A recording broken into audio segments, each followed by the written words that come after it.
It being 6 o'clock, we'll call this meeting of the Houston County Planning and Zoning Commission to order. First item of business is the roll call of members. Members Griffin and County Commissioner Arnold are not present. All other members are present. Now the review of the agenda. Any additions or corrections? I'll make a motion we accept the agenda as presented. Second. Motion made and seconded to accept the agenda as presented. Further discussion? Hearing none, all those in favor signify by saying aye. Aye. Those opposed, same sign. Motion carries. Now a review of the minutes of the prior meeting.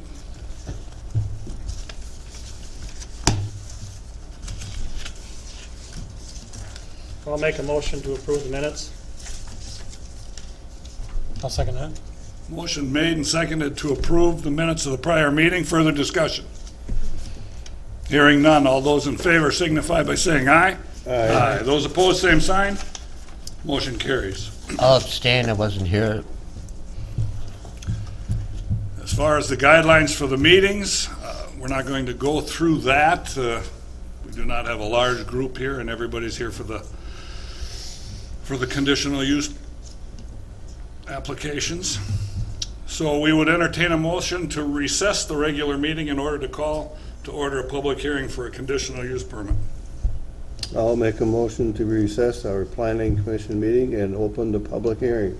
Second. Motion made and seconded. Further discussion? Hearing none. All those in favor signify by saying aye. Aye. Aye. Those opposed, same sign. Motion carries. With regard to the CUP application by Mr. Johnson, do any members have a conflict of interest? If not, we will move on and ask for the staff report.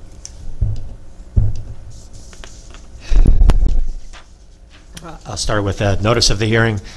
Please take notice that an application has been made by Kenneth Johnston of Houston County, Minnesota for a conditional use permit to build a cabin in an agricultural district in Money Creek Township.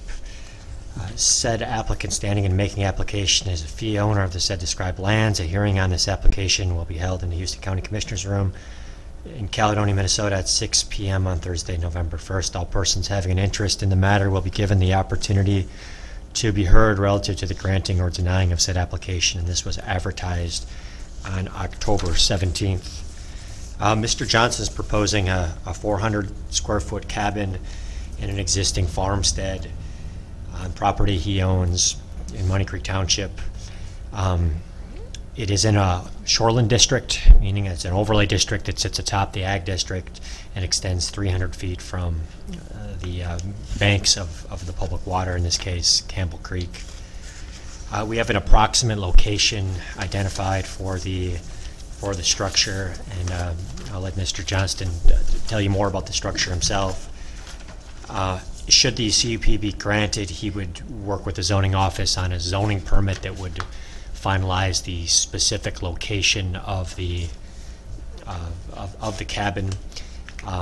Since your staff reports were prepared, some communications with the DNR resulted in the shown location on the map likely being not where we would ultimately be siting this building. It would likely have to be moved slightly to the southeast, and that the bank going down to Campbell Creek is being considered a bluff by the DNR, and it's very close. It's what determines whether it's a bluff or not is whether it's 24% slopes or not. Some models put it at 22, some models put it at 27.9. The DNR's position is that it is within the margin of error with the LiDAR data that we use to calculate those slopes. So therefore, we should land on the cautionary side and require the setback. Mr. Johnson's been made aware of the requirements of a cabin, no modern utilities, the restrictions on the foundation types, to somewhat restrictions on the use of the building, and has indicated that he intends to use the cabin and construct the cabin in accordance with those. I'll open up to questions you would have of me, and if there are none, then I would ask Mr. Johnston to chime in as he wishes. So the DNR, because of this bluff, how much farther does it have to be moved? It would be moved 40 feet back from the 760 contour line on your map, so it approximately, I don't know, 35, 20 feet back from where it's currently sited. It would be in line with the south side of the pole barn, essentially, and that would satisfy there. And it could go further, and it could go east or west, but it would have to be 40 feet back from where that slope begins downward toward the creek. That's not a problem for you? I mean, it's not interfering with field roads or anything? Nope. That was the only question I was going to ask. Anybody else have any question?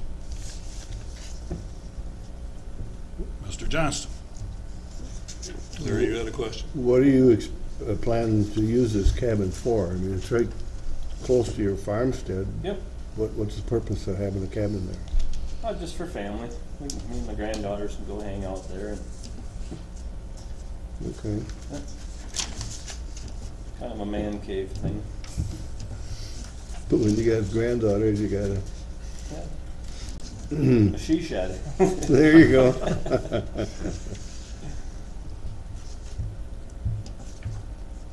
Any other questions for Mr. Johnston? So do you want to add anything, sir? Yeah, well, there was one thing that on this back page here, it must have got cut off when it got copied. I would like a loft up in it. That's one thing the only thing I noticed on this. You'd like what? A loft. A loft. Oh, a loft, I see, okay. It's just by square foot footprint anyway, isn't it? The ordinance language says square, or, well, let's look it up. I think it says square footage. In the past, we've taken that approach, that if it's a seems- footprint of 20 feet, we won't count, a loft as, Seems logical. There's a height restriction of what, 20-some feet? 20 foot. in an ag district, it would, Two stories, Two-story, 30 feet, I think it is. 30 feet? Pretty sure. yeah, I believe it's 30 feet. I believe it's, well, let's look both those up, and I'll provide both.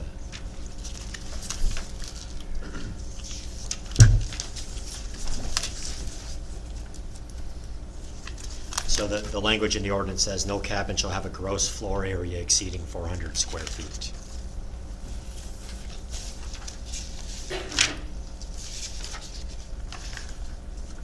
And the height restriction in an ag district reads maximum height. The maximum height of all buildings shall not exceed 2 stories or 30 feet.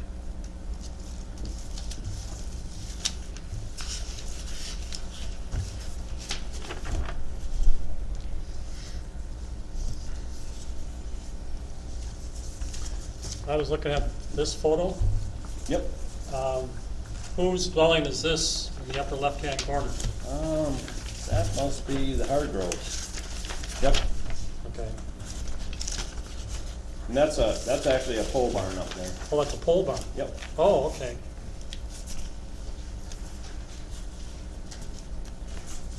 How far is that from the cabin then? Oh, 800 feet. I don't Okay. know. What, you said it wouldn't have any electricity? I forgot where that is. Wouldn't have any electricity or plumbing? Pardon me? Is that true? But we have allowed holding tanks. There's a Okay. restriction on septic fields. In one instance in the past, we have allowed a holding tank to be included with the cabin. And the approach that I take in the zoning office is that if that is presented and approved by both the planning commission and the county board, I'm comfortable granting his zoning permit allowing such. Then it must have some water. Well, it can't be welled, so you'd be bringing in potable water. Holding, well, I intend on having a barrel up in the upstairs and filling it up. But you aren't gonna hook up to any plumbing, or you gonna have a hose to fill that, or Yep. drain it in the winter? And the solar panels are to provide or electricity for the cabin? Yep. You're not hooking up to a public line as far as that's concerned? Does that work that if you're not using it, it's gonna generate electricity that you're putting back into the system, or is it, No, it's just independent? Yep.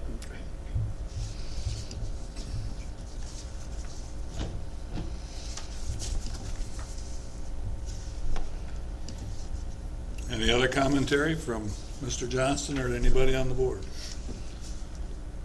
Is there anybody from the public that has a comment to make with regard to the If I could ask, Yep. if you could clarify then your intentions with loft and holding tank, just so that everyone's clear Yep. what you're requesting. Yep. So you're looking at a loft. A loft and a holding tank. Yep. Okay. Yep. Any questions on, And a supply barrel. Yep. If we had them in the past, I'm always concerned about opening, setting a precedent. we've had, in my tenure, one holding tank. And that was when we really developed the policy. We were weighing, in the absence of a holding tank, we don't inquire about wastewater, and that information is not volunteered. But the applicant's position was that I'm simply trying to be responsible with my wastewater and not turn this into that type of structure that could be easily converted into a dwelling. And I think the holding tank fits within the restrictive language in the ordinance and allows him to achieve that. The lofts, I believe many of the cabins we've approved in the past have included a loft, and many of them have been wired for solar panels or generators, some sort of temporary power source. Now, I need an understanding. Are we talking about a holding tank that he's gonna have restroom facilities, or are we talking about a holding tank in the upstairs in the loft of the cabin to provide running water for the cabin? Yeah, I'm gonna have a Both of holding them. tank so I can flush a toilet. And there will be a toilet in there? Yep. Okay, And there'll be the barrel, the supply, and the holding tank. all right. Yep. What size is that gonna be? What's that? The supply tank? I suppose 50 Three-quarter the size of the holding tank? No, probably 50-gallon barrel, I would guess. Do we require him to have automatic notification on this holding tank? We do in some of them. Right. So, a holding tank for any structure, a restroom in a shed or a house or a cabin would require, a septic permit, and it would require a service contract with a pumper. Okay. Is that a problem or not? Nope. Okay.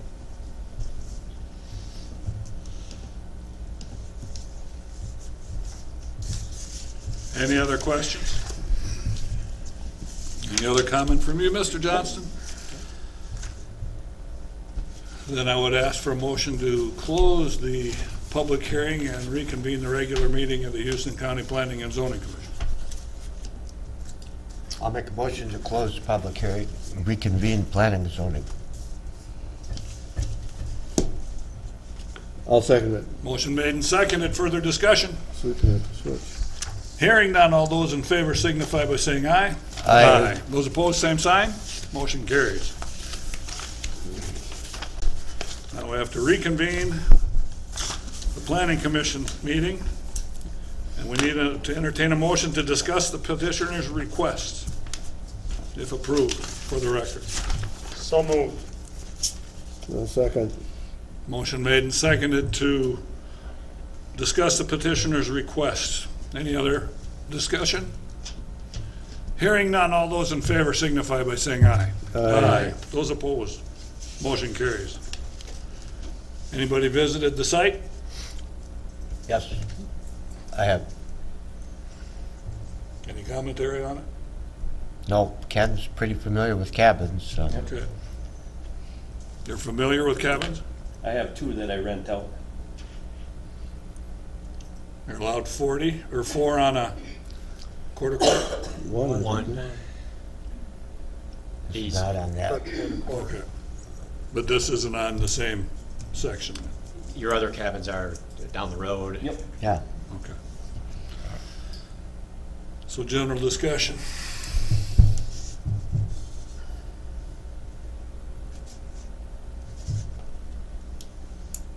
Or should we move right to findings of fact? Well, I guess I'm a little, I assume this is not gonna be rented. I mean, Nope. how what are the other ones? Can you, are they, do they have water and electricity and, I mean, they were built as rentals? Right.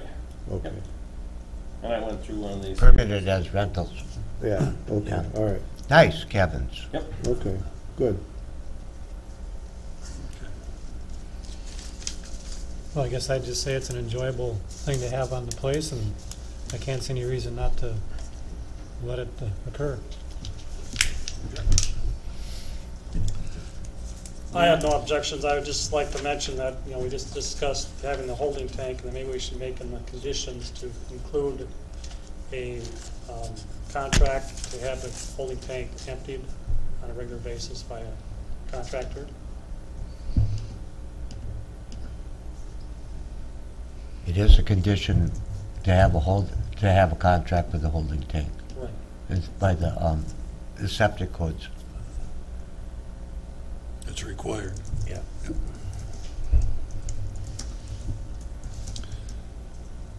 If there's nothing else, we could do the review of the findings of fact.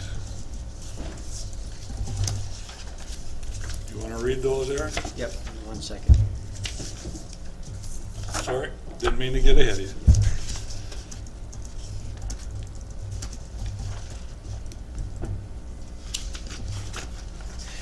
Okay, the planning commission shall not recommend a conditional use permit unless they find the following. Condition number 1, that the proposed use conforms to the county land use plan. The staff analysis is that the proposal satisfies the requirements for a cabin set forth in the official controls. I will read each member's name, and if you have a reason as to why you would be voting for or against this proposal, please let me know. We need at least one reason for each position, but not everybody has to provide a reason, and if your reason's already been stated, simply say as much. Bob? I agree that it does satisfy all the requirements set forth in the ordinances regarding a cabin. Rich? I agree, sets forth all the requirements and part of the county land use plan. Larry? I agree, and the staff analysis provides the documentation for it. Ed? I agree. I agree. Number 2, that the applicant demonstrates a need for the proposed use. The analysis from staff is that the applicant indicates that he will use the cabin with his family, and insofar as one can have a need for a cabin, this qualifies. Rich? I agree with staff analysis. Larry? Yes, Ed? I agree. Jim? I agree. Bob? I also agree. Number 3, that the proposed use will not degrade the water quality of the county. The staff analysis is that no potential pollution sources are associated with this proposal. I will add to that now that that he's proposing the holding tank, that the holding tank is a proper means of handling wastewater, and that the setback from the top of the bluff adds the necessary buffer that the state feels is appropriate for public water. Larry? yes, I agree with staff analysis. Ed? I agree. Jim? I agree.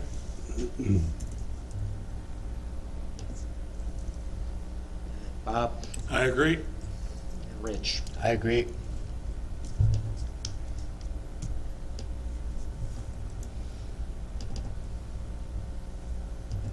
Number 4, that the proposed use will not adversely increase the quantity of water runoff. Analysis from staff is that no excavation is proposed with the project, reducing the threat of sediment runoff. Gutters are proposed along the roof line, and with water outlet design, no adverse effects from water runoff are anticipated. Ed? I agree with the analysis here. It seems like it's well planned.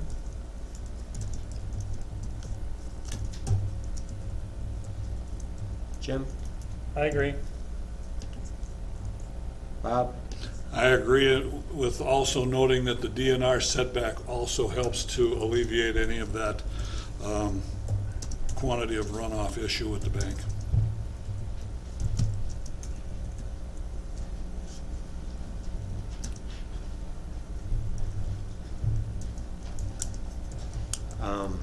Rich? I agree. And Larry? I agree.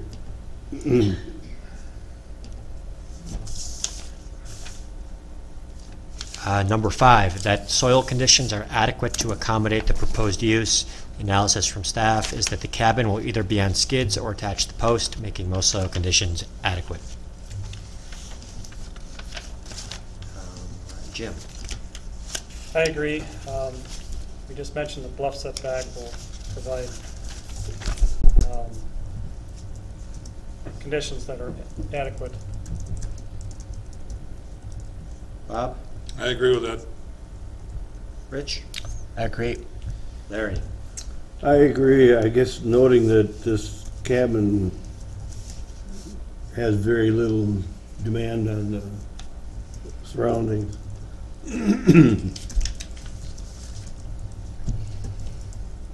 And Ed? I agree.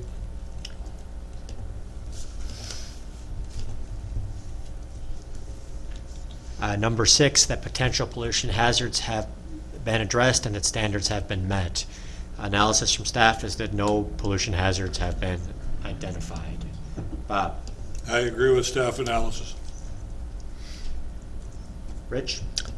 The only pollution hazard could possibly be sewage, and that's been taken care of. I agree.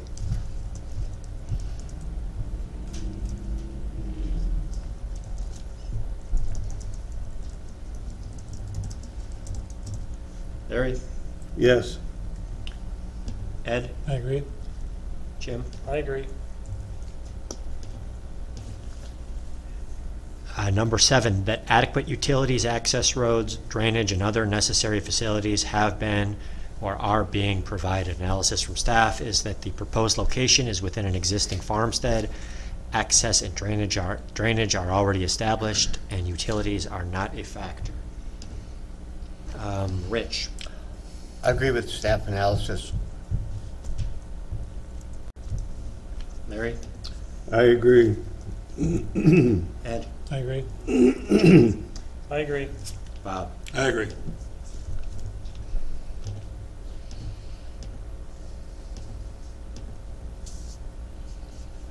Number 8 is not applicable, so I won't take the time to read that. And number 9 is also not applicable.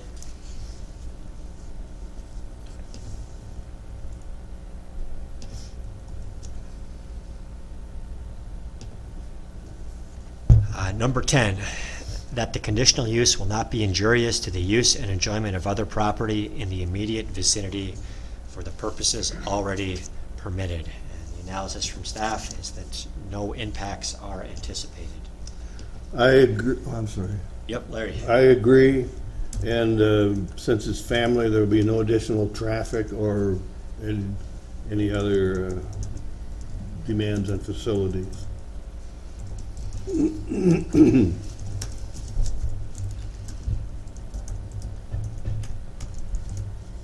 Ed. I agree because it's on the farmstead, which already exists anyway, so it should be fine. Jim. I agree with staff analysis. Bob. I agree with analysis. Also note that there were no negative neighboring responses.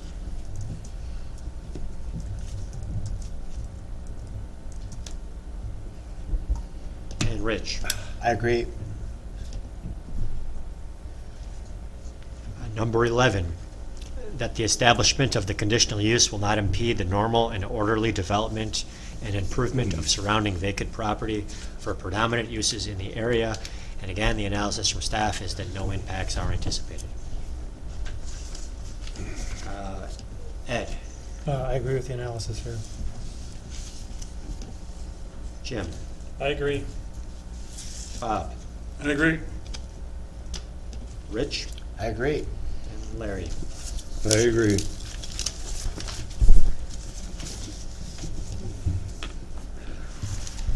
Number 12 is not applicable, nor is 13 or 14.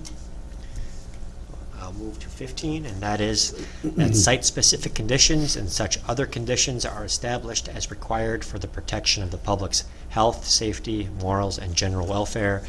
And continuing with the theme, in the analysis from staff, no impacts are anticipated.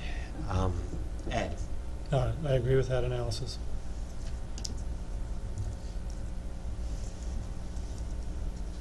Jim, I agree. Bob, I agree.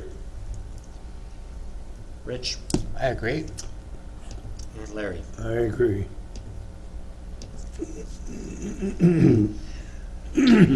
Should the board, well, actually, we need to take a final vote on the grant of the permit.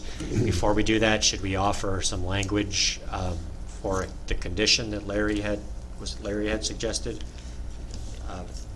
What I wrote down was, in the event a holding tank is installed, a maintenance agreement must be filed with the county.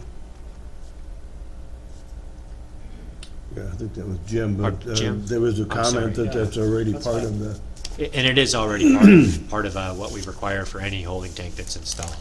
So we can have it on there if the board wants. well, could have it, you could have it on there and noted that it is part of the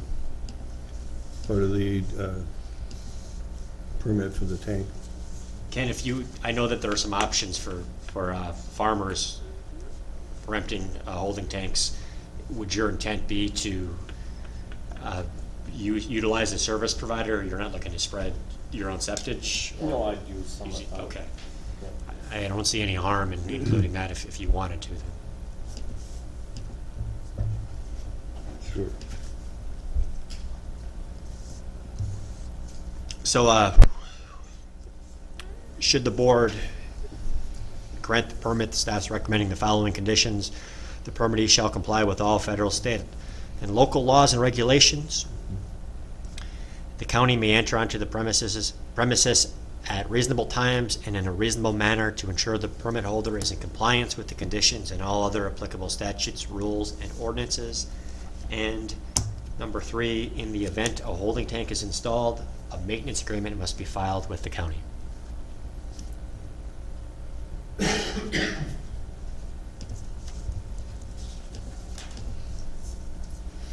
So we would entertain a motion to adopt the findings of fact, granting the conditional use permit with a notation to the conditions that Aaron just read. I will make that motion. I'll second that. Motion made and seconded. Any further discussion? All those in favor signify by saying aye. Aye. Those opposed, same sign. Motion carries. So as a result of our vote, the motion has been approved for the conditional use of permit to be recommended to the county board.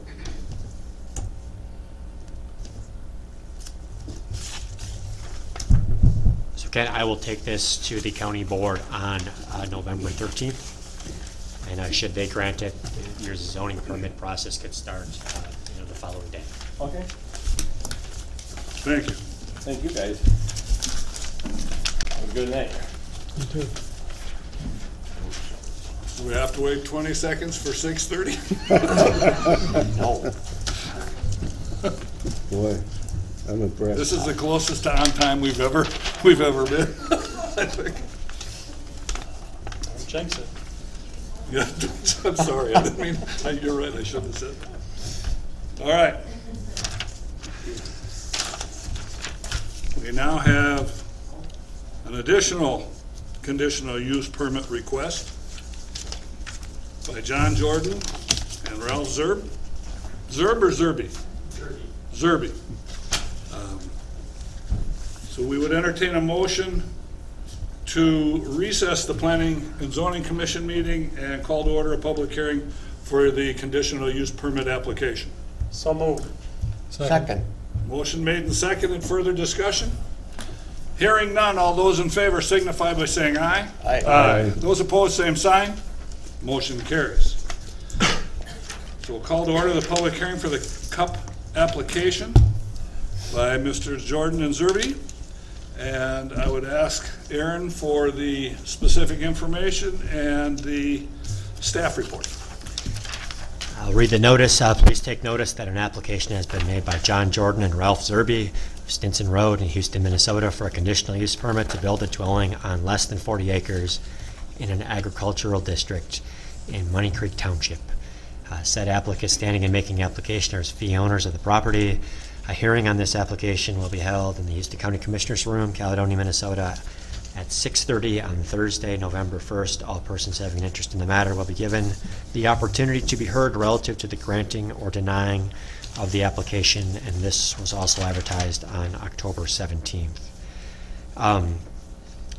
The applicants are seeking to split off some property. They've worked with the Board of Adjustment previously and have been granted variances for other parcels near this one and for the specific location of the house that they're here tonight to ask for permission to build on the less than 40 acres.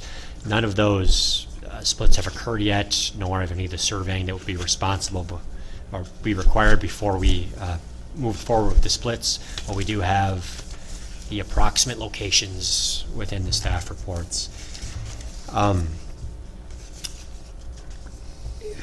The tricky component of this was really handled by the Board of Adjustment, and it was the slopes. And it's a gradual increase, so there's not a distinctly observable toe. Therefore, you use a mathematical process of determining a toe. That resulted in a situation where we had a bluff toe below slopes of 19% or 17% or something much lower than the 24% that we require. We worked with the county attorney to come up with some variance language to address that, and the variance was granted, allowing them to build above the toe of the bluff, but still not on slopes that are defined as a bluff in the ordinance. Much of this is, or all of this is, in part of a larger plan to transition the farm on to the next generation. It's typically something that the Planning Commission has supported in the past. And I think that the nature of the economics of that type of situation is that large acreage is hard to purchase in one round, perhaps. So this is a solution for this applicant. And I guess I'll let them touch more on that. Are there any specific questions regarding the staff report that you'd like me to touch on? I was remiss. I bypassed does anybody on the board have a conflict of interest? Oh, and I guess I should say that Mr. Jordan has sawed some logs up for me in the past, and will continue, hopefully, to saw logs for me in the future. I worked with John in the past. I don't believe that's a conflict of interest and his friends, so. So there are no conflicts. All right. So one question I had as far as this is concerned, the residents, as far as the one dwelling per 48, quarter section, there are no other residences within that 40. No structures even in that 40 right now. So there's no conflict in that regard. No. Okay. Anybody on the board have any questions or commentary? Access to the location. Now, I guess I'm a little confused on the slope. Are you talking how steep does it get to the possible location of the building site itself? Now, a roadway, how steep is that gonna be? They're gonna have that problems maintaining a 12% grade on the road? I don't think so. They're aware of the 12% standard, and they've been working with the builder to lay out the driveway in a way that would achieve that. I believe they're also they've also moved the proposed structure down slope a bit from where they had proposed it during the Board of Adjustment hearings, which would make that, at that point in time, it appeared that it was feasible to get a driveway that met that standard, and since then they've moved it down slope a bit, which would make that easier to achieve.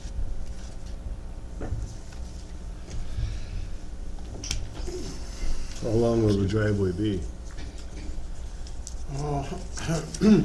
I'm not exactly sure the length. I think Aaron had a measurement at one time, did you not? Yeah, And I don't think I have that. I can pull that up if somebody else has a question. Give me a moment and I'll jump back in and provide that. This isn't something that we regulate, but the fire department is always interested in being able to have two large vehicles meet on the driveway, Right, especially if it's quite long.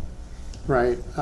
The township board mentioned that Okay, also, good, that, good. so they'll be kind of monitoring, where we come in to the township road there. and- See, approximately how long is it? I mean, like quarter of a mile or? Yeah, it looks No, like no, 750 no. feet or Yeah, so. that's a good okay. estimate. So that It's isn't- probably several isn't- hundred feet. That isn't near as much of an issue then. There are a couple No, strips here, no. so it's not real long. Yeah, okay, good.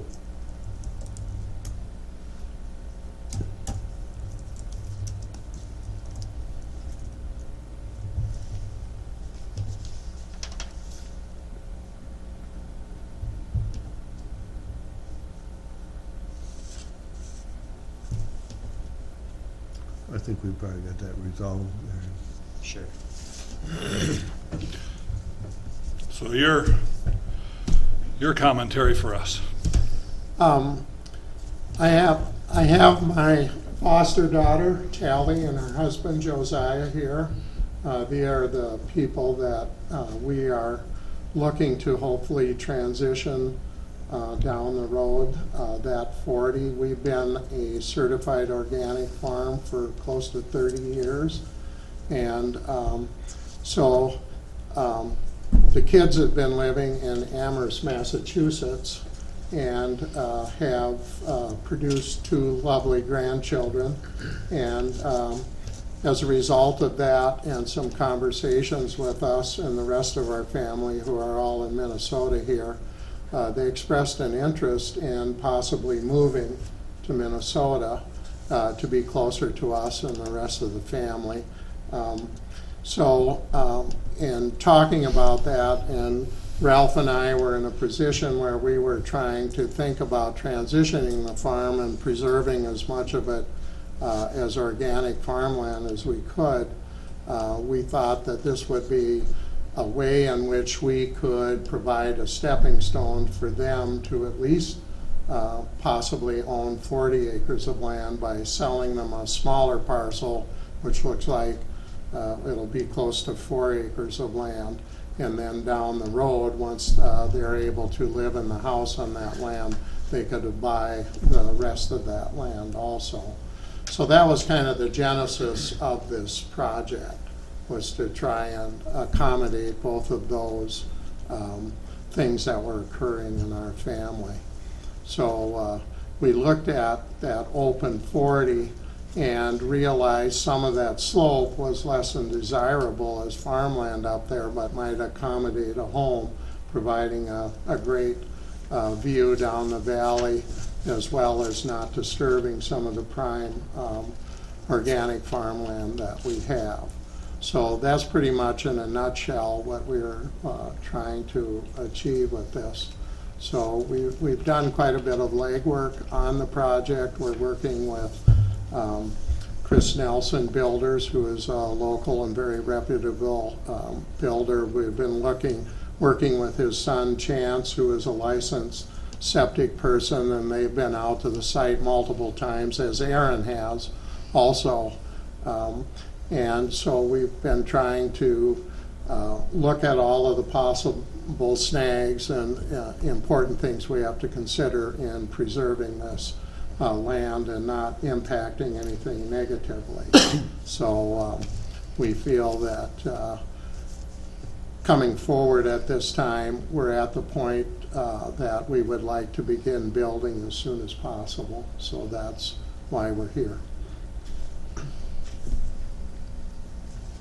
I would add, I guess, that in both this hearing and the Board of Adjustment hearing that John went through, that it is nice to go through the process beforehand. We so often go through these after the fact.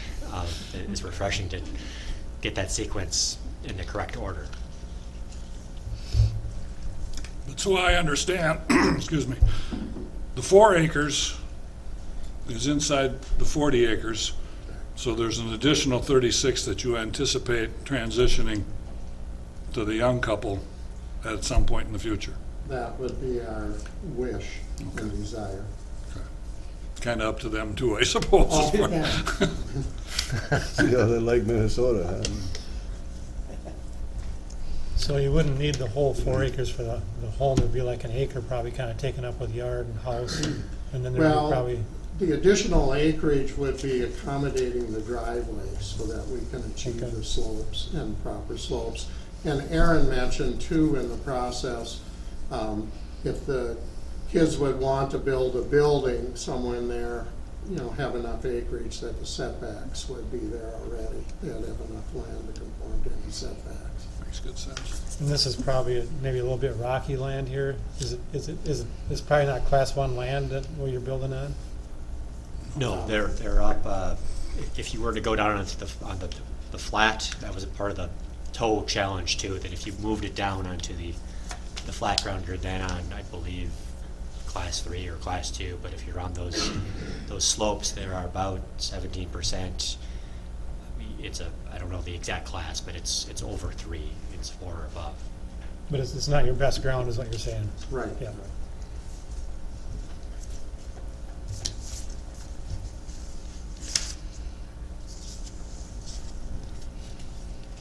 And you received no comment from the notifications that you sent out?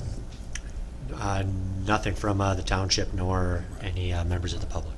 You alluded to the fact that you've already talked to the township about this, and Right. Their only comment was that they'd be glad there'd be somebody to keep an eye on Charlie Chapel. It was completely facetious, so. okay. And I'm just noticing here that it's a class 6 soil that they're proposing to build on. Oh, that should be not class 1 for sure. Yeah. Yeah, far from it. Any additional comments from the applicants to the board?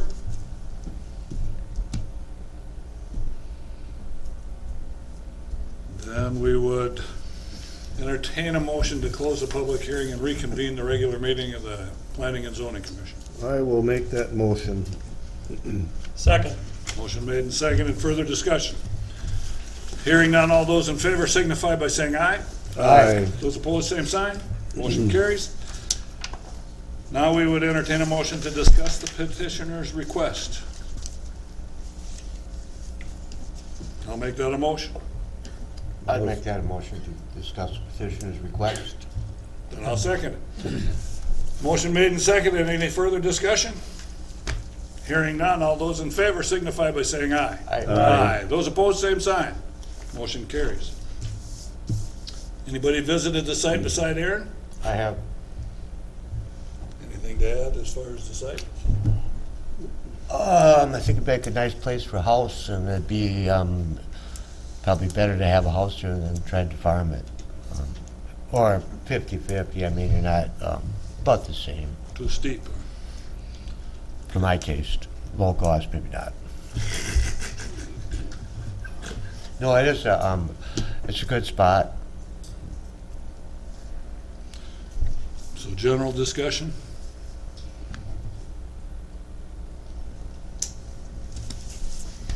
I guess I'll add that precise locations yet to be finalized. And you're all aware that if the CP is granted, there's one more process they would go through. That would just be the zoning application. That would require the precise location. And that would be the last check on all the various standards. When I said class 6, if they were to move down a little further, they might come down on some class 4. You know, they wouldn't be able to move down into class 3 because it's under a 40-acre build. That'll be addressed in the conditions, should it be approved. I don't think that's necessary. I think the ordinance does a good job of laying that requirement out. No, but the completed survey is addressed in the conditions prior to the granting of the zoning permit, correct? Right, the survey, Yeah. I guess, when I'm referencing that, I'm thinking of the parcel, but the Right. precise house location, that would be a zoning permit. Right.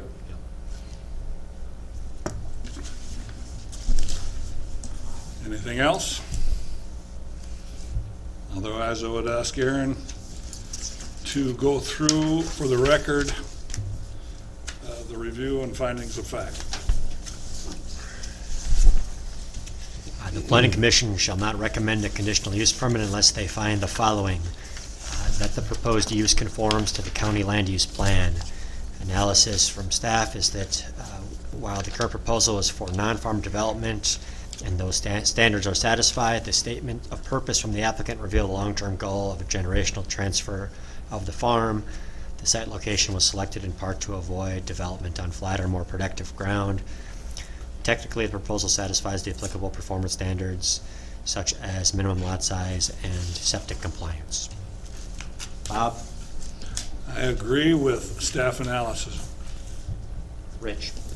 I agree that while it's non-farm, it's headed towards farm, and it really complies with our comprehensive land use plan. Larry? I agree with staff analysis. Ed? I agree. And Jim? I agree. Number 2, that the applicant demonstrates a need for the proposed use. A conditional use permit is required for a dwelling on less than 40 acres, insofar as one can demonstrate a need for a dwelling, the applicants do so.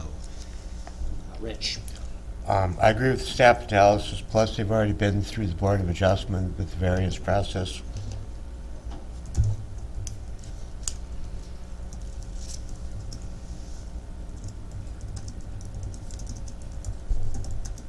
Larry? I agree. Ed? I agree. And Jim? I agree.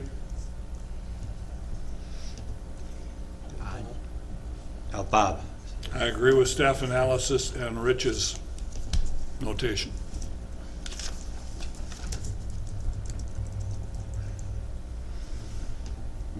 Number 3, that the proposed use will not degrade the water quality of the county. Analysis is that potential pollution sources include inadequate wastewater treatment. The applicants have identified a licensed SSTS professional to design and install a wastewater treatment system. Larry? I agree with staff analysis. Ed? I agree. Jim? I agree. Bob? I also agree. And Rich? I do too. Agree.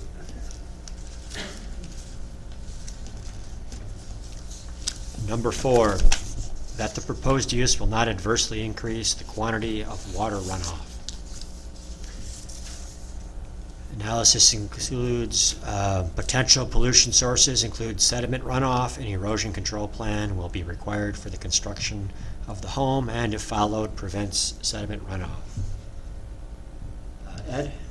I agree with that, and I think that they're gonna be pretty careful the way they're farming and stuff too, so.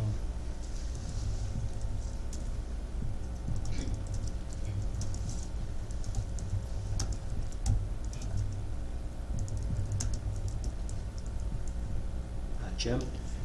I agree. I'll highlight the fact that an erosion control plan needs to be in place.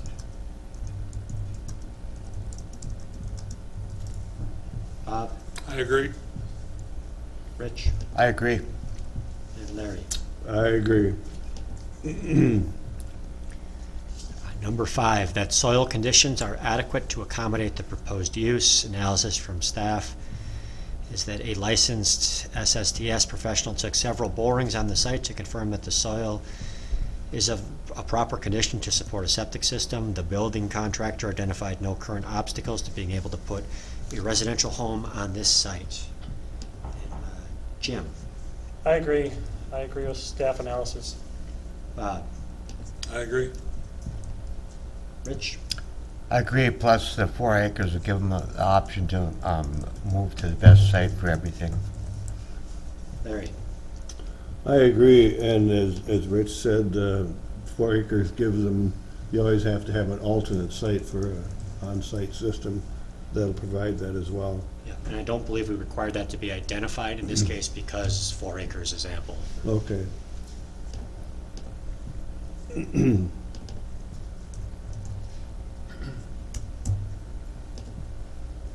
Ed? I agree with the staff analysis here.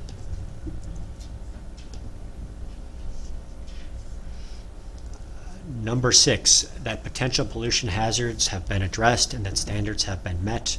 The staff analysis refers us back to the analysis on questions 3 and 4 above. So the erosion control and the compliant septic system. Bob? I agree with the analysis, both from questions 3 and 4. Rich? I also agree. Larry? I agree. Ed? I agree. Dan, I'm assuming you don't want to jump in right now? And Jim? I agree. Number 7, that adequate utilities, access roads, drainage, and other necessary facilities have been or are being provided. The analysis from staff is that access will be by way of the township road, and the proposed parcel has sufficient frontage. Rich? I agree. I think there's enough frontage to, even though they might have to work the driveway to keep the slope as little as possible, there's plenty of room.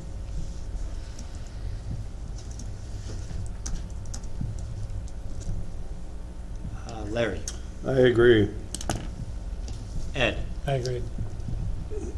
Jim? I agree. Bob? I agree with staff analysis and Rich's statement.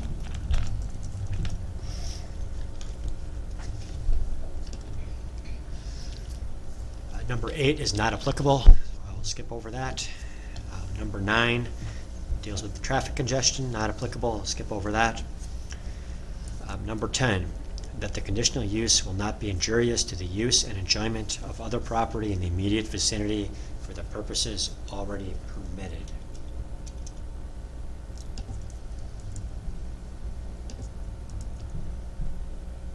And Larry?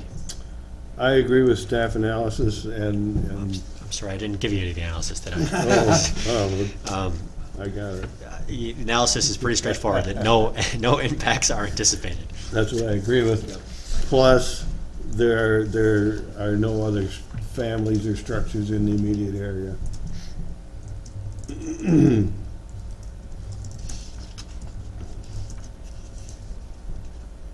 Ed? I agree. Jim? I agree. Bob? I agree. And Rich? I agree.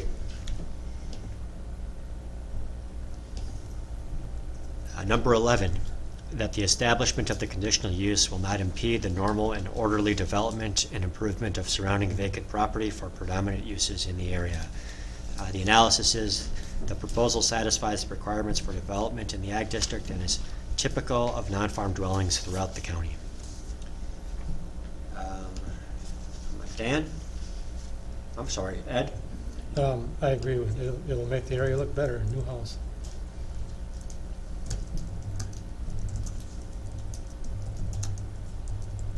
Jim? I agree. Bob? I agree. Rich? I agree. I think they are trying to develop in an orderly fashion for the next generation.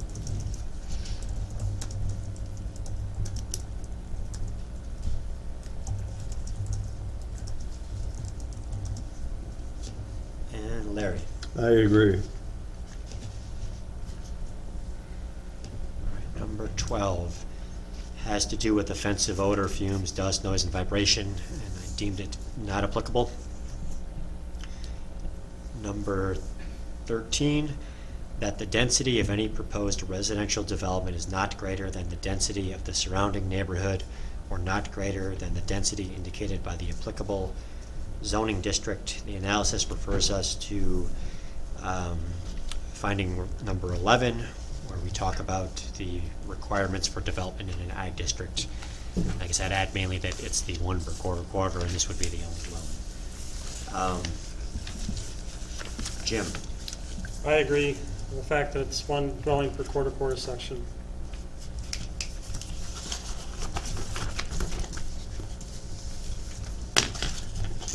Bob? I agree. Rich? I agree. Larry? I agree. Ed? I agree.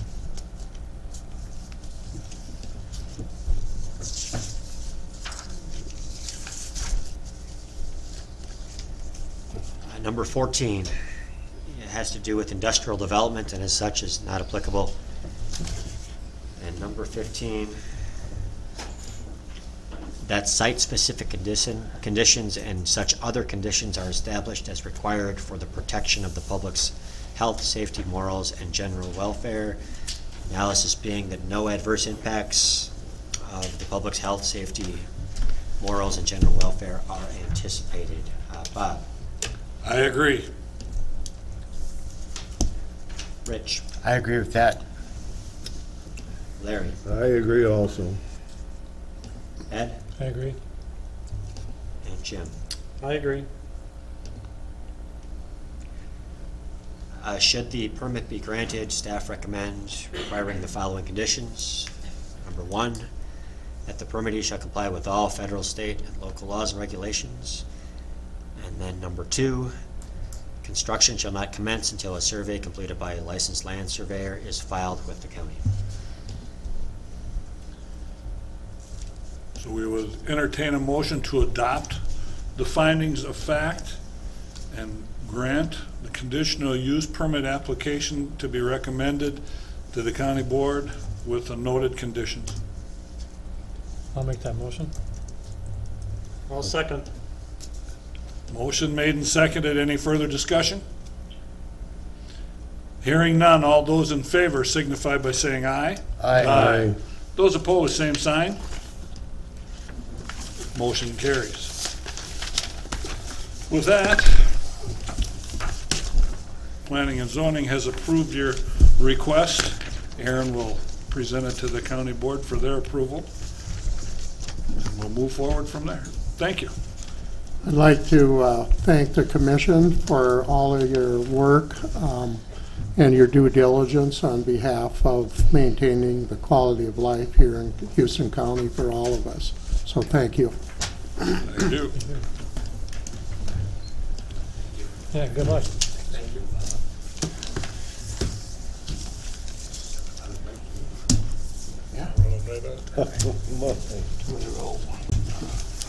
Bat in the thousand.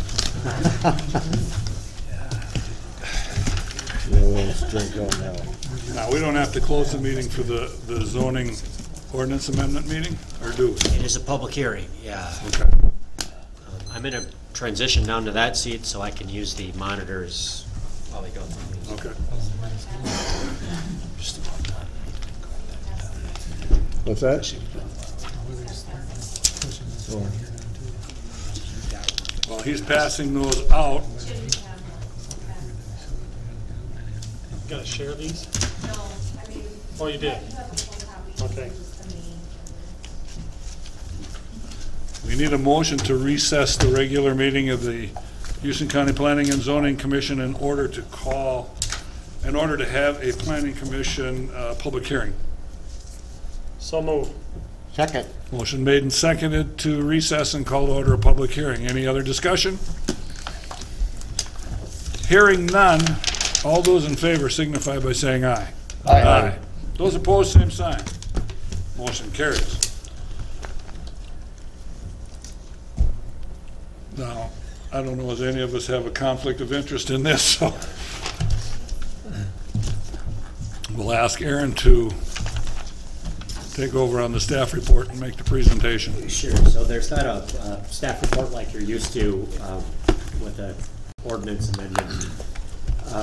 Your packets contained the proposed changes in a tract format, so you can see what's been deleted and what's been added.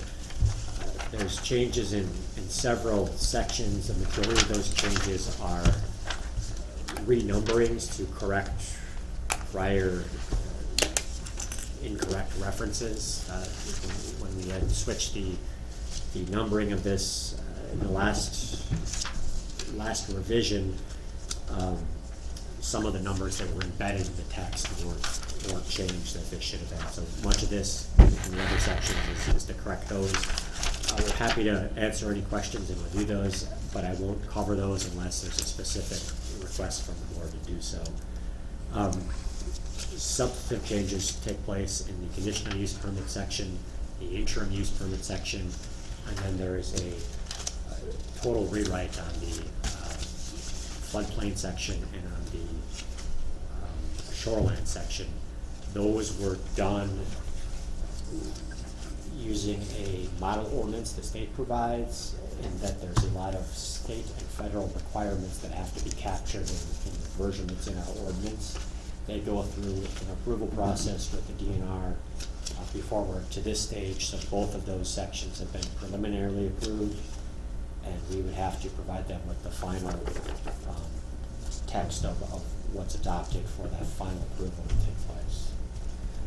I don't know how far into detail we want to get with any of the specifics here. What I have on the screen is a document that has accepted the track changes and has a handful of additional changes that have been made since your packets went out.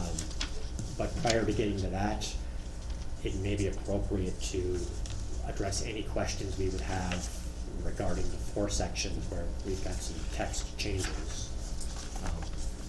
Barring that, I would be looking for statements from everyone that they've had an opportunity to review the language and are comfortable with the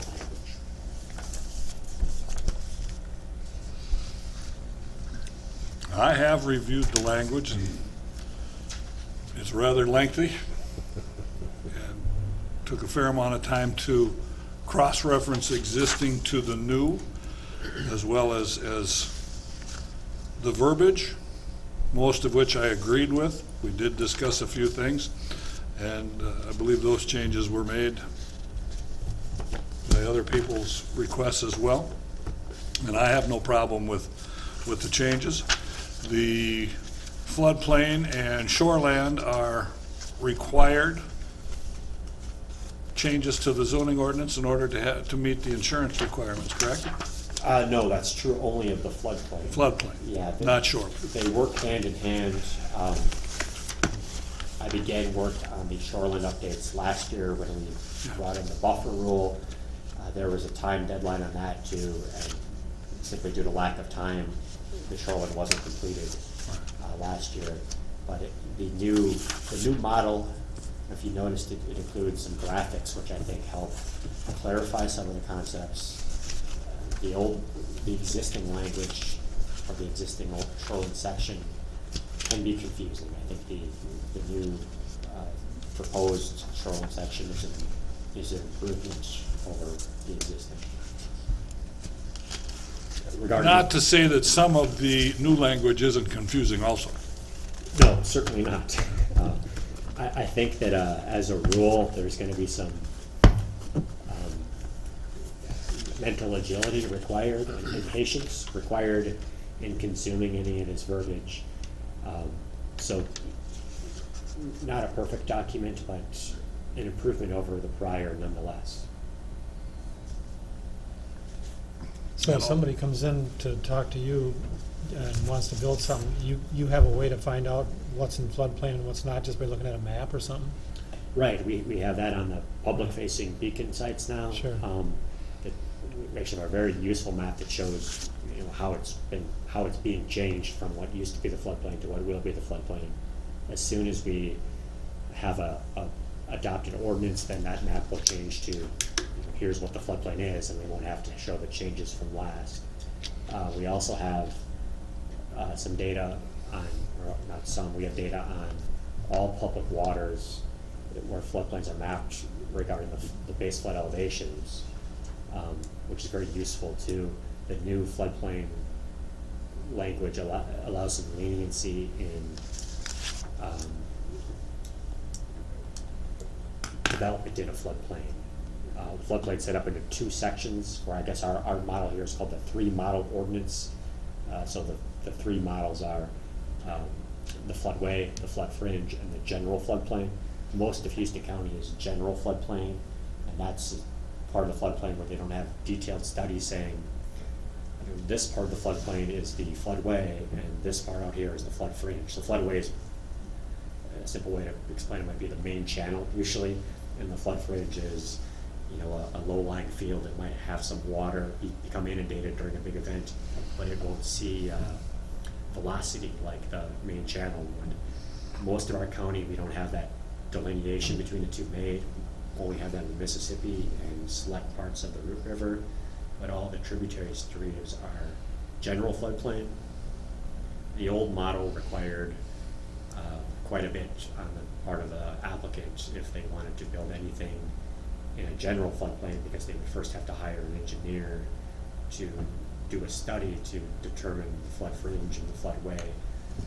That's still a possible outcome in the new language, but it also allows for the county to work with DNR staff and make that determination. And if we can reach a consensus there, it allows my office to have some discretion and say that I'm satisfied that this is delineated correctly, and that would save someone the cost of hiring an engineer to do that study, which, if you're talking about an inexpensive accessory building, is an improvement, I think, because a study like that is likely to cost several $1,000s, and if you're looking to put up an inexpensive shed, that's a cost that you probably weren't anticipating and are not going to be happy to learn that you'll have to bear.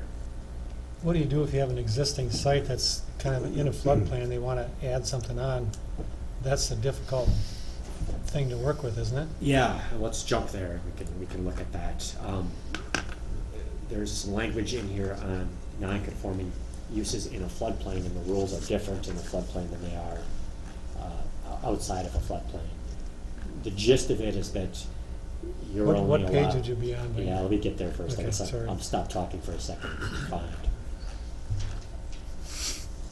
Because there's a lot of them. Yeah, Yeah. a lot of words in there. It would be on 120, but it might be near 120 because you're showing all the track changes in yours. Be section 32. 21.12. 21.12. Yeah.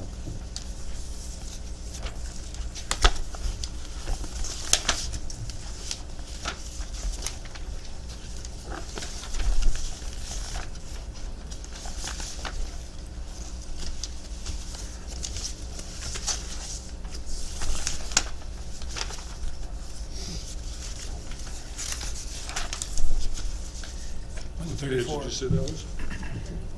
134.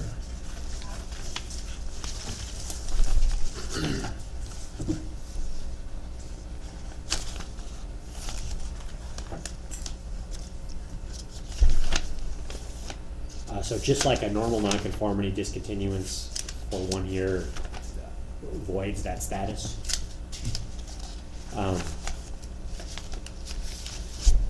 It's like number one under sub 1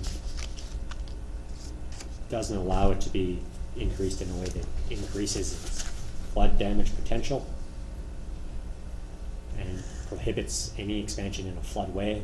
We likely don't have, I guess I don't know this, but I would speculate that we don't have a lot of non-conforming structures in a floodway that have to be a very fortified Anymore. structure have lasted that long in a floodway, but we likely do have many in a flood fringe.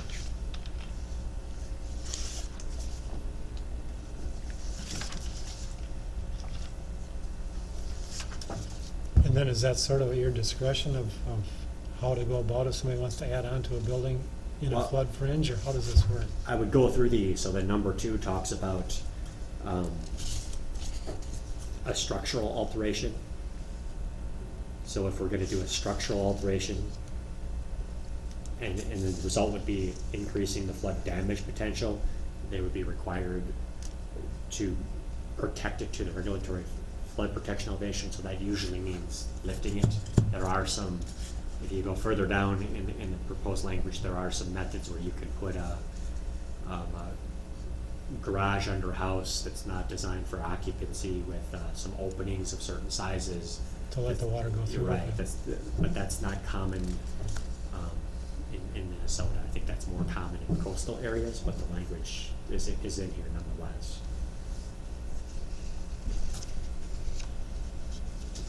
Number 4, I guess, is the critical one. So if we look at a substantial, if any structure experiences a substantial improvement as defined by this ordinance, then the entire structure must meet the standards of 21.5 and 21.6. So those are the flood fringe and floodway standards for new structures. If we jump back, or if we scroll back up to look at what a substantial improvement is, I think it's going to, I believe it keys into the percentage value increase.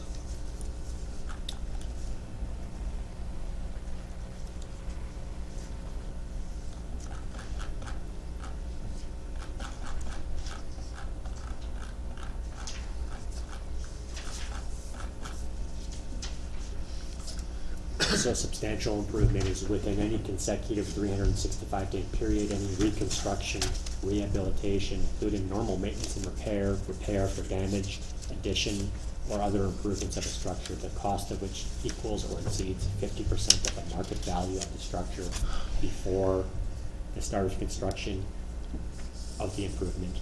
This term includes structures that have incurred substantial damage, regardless of the actual repair work performed. The term does not, however, include any project for improvement of a structure to correct existing violations of health codes, sanitary codes, or any alteration of a historic structure. So basically what that lays out is an attrition policy where it doesn't have to go right away, but you're prohibited from doing a major improvement or repair, period, if you're in a floodway, unless you elevate or unless you design in a way that, unless you do an alternative method of making it flood-proof. But usually here that would mean elevation. Could that include putting berms in so it wouldn't approach the structure? Is that a way to, or not? It might be able to include that, but it's, if you did that and you demonstrated, I guess an engineer would be involved at that point in time, because you'd have to have a hydraulic analysis. It's possible it could include that. I think it's unlikely, because the berms are going to alter the channel in a way that's likely going to increase the stage more than's allowed. For any work you're going to do in the flood fringe, you're allowed a 1/2 foot stage increase, and that's because all the other elevations upstream and downstream have taken the existing water flow pattern into account. So you can't substantially alter that, or all the information in other places would be then incorrect, and you're not allowed any stage increase in the floodway. So if you were to put up a berm that prevented water from going to a large section of land, it would be, I would think it would not be unlikely that it would affect the stage of the flood beyond what's tolerable. That'd take an engineer to figure that out. Right, I think if you were proposing that, you'd be working with an engineer. We had that incident out here. At your town? Green Acres? Yep. Yeah. He denied it.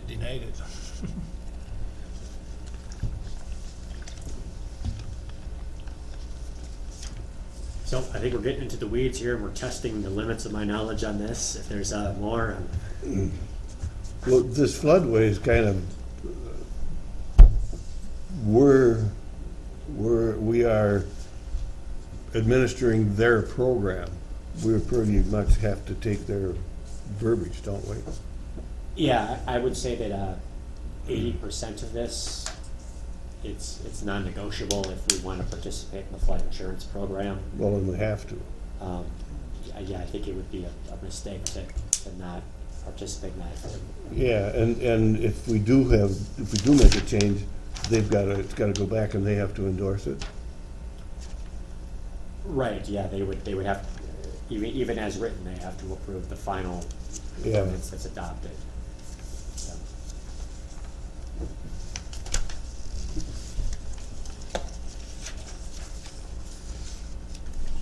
Now, you've got the maps on file, or do we have capacity to look at the maps as presented?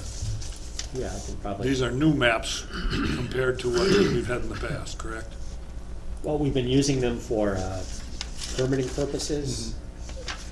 I guess I shouldn't. They just revised the floodways and floodplains, so didn't they? The process began in 2016, but yeah, they gave us our letter of final determination, meaning that they were satisfied that the maps were accurate and that they had provided opportunity for the public to comment and whatnot. That came in June, I believe.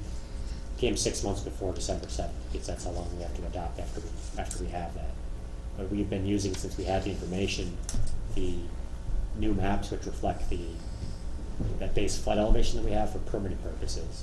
So folks still have to pay the flood insurance because the insurance companies use the flood hazard area as it's officially adopted. But for permitting purposes, we use the best available data, and that's elevations. So is it FEMA that has to approve this? Is it, which body is the approval body? DNR. DNR, okay.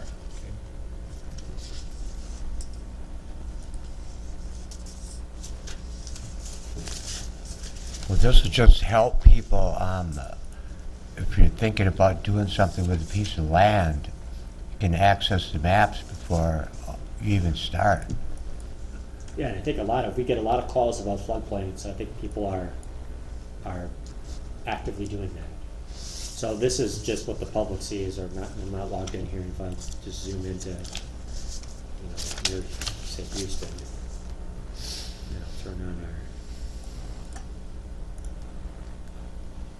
So the criteria in all cases is a 100-year event? Is that what they're saying? That's the flood hazard area, yeah. There's some other criteria for hospitals, things like that. They have to hit a higher criteria. Septic systems are at a lower criteria, but for structures, 100-year event is what we use, yeah. Or actually, 1% chance event is what they're now calling. 1% chance, okay. Is that the same as 100 year? 1 in 100. Yeah, you have 1% chance every year of experiencing a 100-year flood. So here's a section of floodplain. Zoom out a little bit. And these maps have been up for almost a year, I would say. And it's color-coded here, and the coding's a little tricky. If you jump over to the key or the legend, it tells you removed from floodplain is green, added to floodplain is red, remains in floodplain is the white. So here we've got most of it is remaining, but more is being taken out than is being added. We're adding a little around the edges. We don't have the elevations, the flood elevations available on the public-facing website, but we have those internally. So it's a pretty good map. After this finalizes, our county will have the digital maps through the FEMA website, which will have a lot more information. It will have those elevations, and it will also show on the map. It will show LOMAs, which are letters of map amendments. So if somebody raises either house on fill and then builds on it, they don't want to play flood insurance, they have to go through FEMA and have a map amendment letter approved, and the new maps actually show those right spatially on the maps, which is a big improvement, because now, if somebody comes in and wants a permit for an addition, we are either going to miss it or we're shuffling through manila folders to try to find Loma that was granted in 1985 or something, so that's an improvement. In 2016, I had the experience of wanting to refinance my home, and the old map said I was in the floodplain, Yeah. and I had to go through the whole rigmarole of the Loma and all that stuff. And Can I, you mind if I search your property? Sure. The new maps, I'm not in, the house is not in the floodplain. Because that was based on the elevation that you're Well, at. elevation-wise, the house is 20 feet above the floodplain.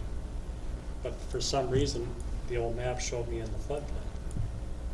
Yeah, the old maps are from 1981, I believe, maybe Yeah. 82, so the technology difference between then and now is vast. So the E key doesn't work on this computer, so I'm gonna Really? have to drive to your house this way.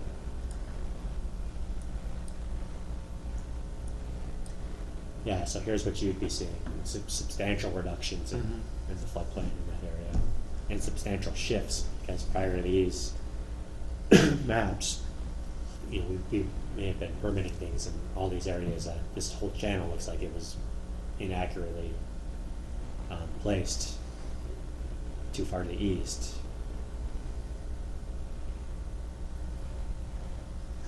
And there are quite a few folks who call our office every month or so and ask for an update on this, because they're, at this point, they've made the determination that it's not worth their time to go through the Loma process, Right. because we're so close to updating them, but they're asking for updates so they can refinance or take advantage of the new status that shows them as out.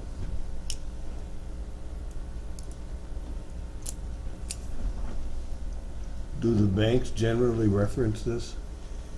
I mean, how do they become aware that something they're gonna finance is potentially in a floodplain? Well, they wouldn't, I don't think they'd reference this because they don't seem to, it doesn't matter to them that it's slated to be removed. What matters to them is it officially in or is it officially out? Yeah, but they would get that information here, wouldn't they? I mean, I'm just, I know sometimes you hear from them and they say, well, the bank said I was in a floodplain. What causes them to do that? I mean, they would do it for me because I'm up on a ridge. Something's got to key them to say, Yeah. check this. I get the impression that they work with third-party companies who Okay, all they do is provide lists of parcels that have any intersection with the floodplain. Because we Okay. do have folks who will call the bank would want some information, and the house is, you know, nowhere near the floodplain. Yeah. It happens to catch a corner of the parcel. And I guess it's my observation that those companies err on the side of caution, and that they don't want to approve a loan or Yeah. something if there is a floodplain. So if there's any floodplain at all, it gets flagged. so they want documentation that the house isn't in it. Yeah, but I would imagine every institution has its own method of doing that.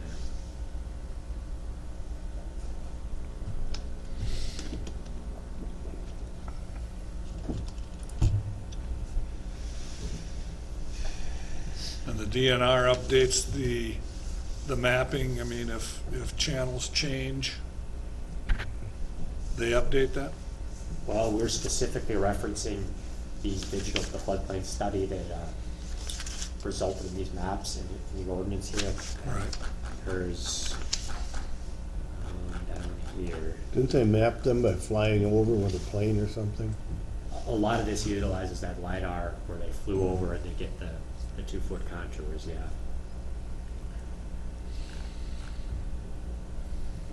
I'm trying to find where that. It's right here.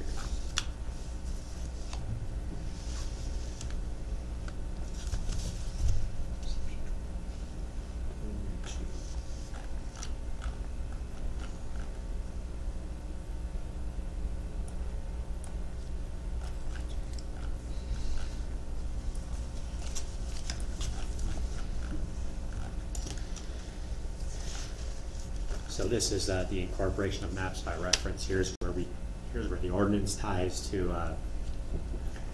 I guess the mapping you're looking at in the Beacon site. So if we didn't update this language, we would continue to have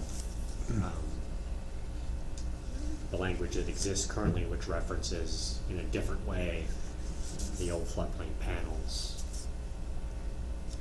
But if they were to change the maps, other than a LOMA, if they were to redefine the flood hazard area, we would be doing this process again, I believe.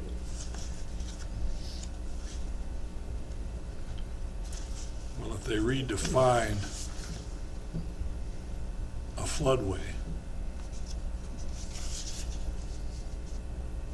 it just changes the mapping. It isn't going to change anything in the ordinance. Right. So for insurance purposes, that's correct. If you're worried about paying flood insurance, if the FEMA updates the flood hazard area and the county doesn't update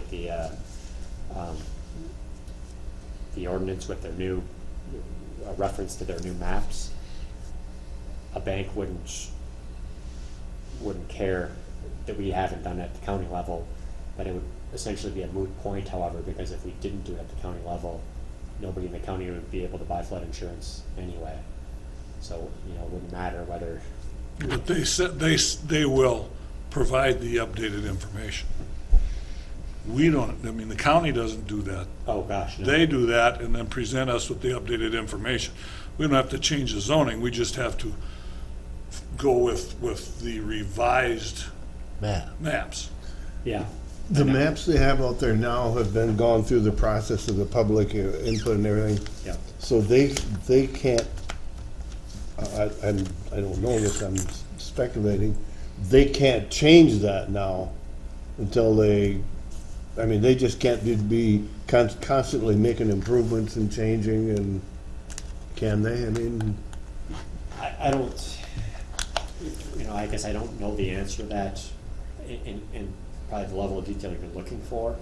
I don't believe they could change the flood hazard area without. Well, I'm thinking of something like that down there in Holka where the floodplain washed out and got rid of their falls. When they have major events like that, that whole area is really inaccurate. Yeah, that's probably correct. But they must have a formal process for doing that versus just when I see it, I change it, update. I'm suspecting they can't just do that.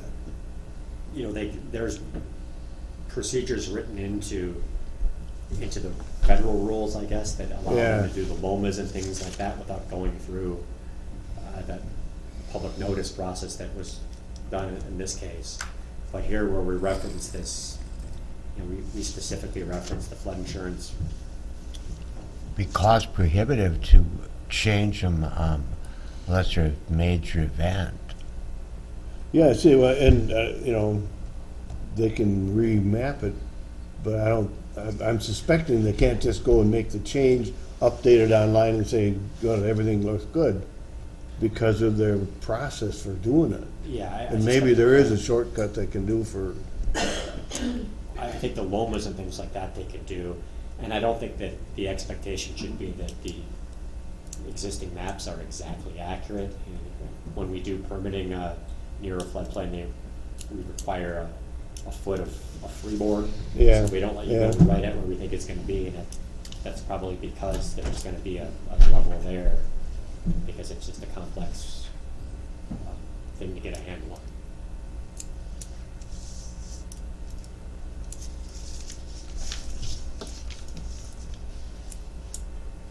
When they did this update, if I remember right, they brought along all the LOMAs from the previous, didn't they? Yeah, they're all being carried over, except for one, I believe, in Houston County. Yeah, somebody would technically have to verify they're still accurate. Well, the LOMAs all key into an elevation. Yeah. So I guess now that they have the section of stream and we know what the base flood elevation is this, and we can look at the old LOMA and say the base flood elevation is 105, and we look at the LOMA and we say they were granted this LOMA before because we showed their structure was at 106. Now the new maps show the flood elevation is lower than 106, so their LOMA would no longer. Becomes worthless. Right, it's no longer necessary. Now, there are, the one instance, I believe it's a case where the Loma showed a lower elevation, so in the example I just gave, the base flood elevation of the new map shows 105, and the Loma was granted at 104, which was higher than the old base flood elevation, but now things have changed. Keeps the lawyers busy. So the banks and the private insurance would have their own source of information regarding the floodplain. So what this, when you refer to insurance here, are you just referring to FEMA insurance? This would be if you want to have, you would buy insurance through a lender, but it's underwritten by By- a flood insurance program. By FEMA? Yeah, they're the only one you can get insurance from, right? I believe there's a, flood insurance, federal flood insurance program that underwrites those policies. Yeah, and I couldn't go to wherever and pick up a policy. It would eventually get back to this. Yeah, I don't believe you work with, I don't think you call FEMA to buy that kind of policy. I think you work with a private institution that has some, And they get it through here. right. So how does that differ when we have a catastrophic flood and FEMA comes in and helps out the townships and the county? That's a different program, obviously. I think so, because if you have a loan, you're often required Yeah. to buy the flood insurance. Once you own it outright, you can make that determination. If you don't want to buy it, nobody's going to force you to buy it.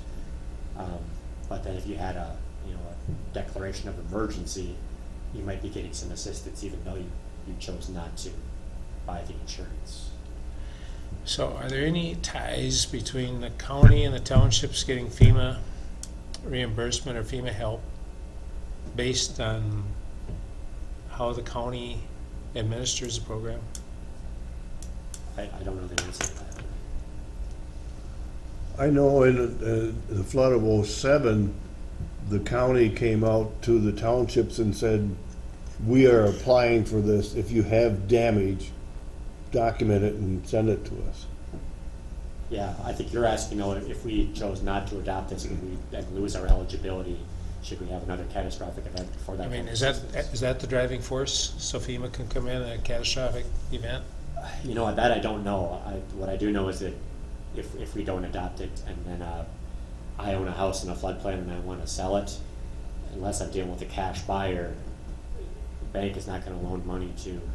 Because they can't get federal because they can't insurance, get- yes. underrated.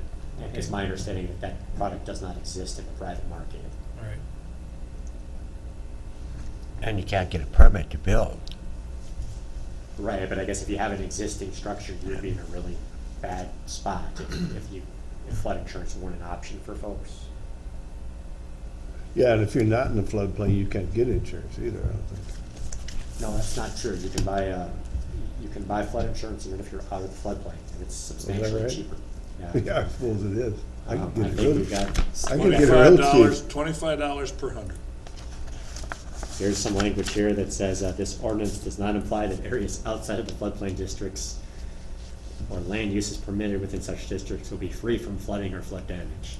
So, you could get an event that goes beyond a 100-year event, and it might be useful to have flood insurance, I suppose, if that occurred.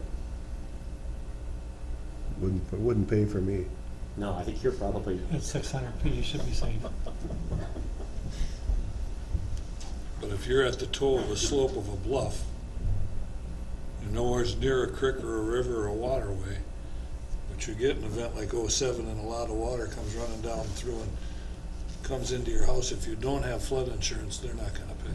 But even if you do, they won't. Yeah. Unless you're- Well, you have to have flood insurance for them to pay. No. General insurance, they won't. I remember that down in Brownsville, Partington had that happen. It was mud, it was slush, it wasn't water. Yeah. And they didn't get They paid. made a distinction, it's not a flood, that's.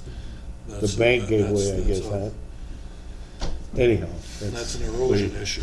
I don't think this should be viewed as, in order for us to participate in the flood insurance program, we have to subject ourselves to the language that we might not otherwise want to. I think this language is an improvement over, Oh, yeah. processes are improvements over what we currently have as well. I agree, yeah.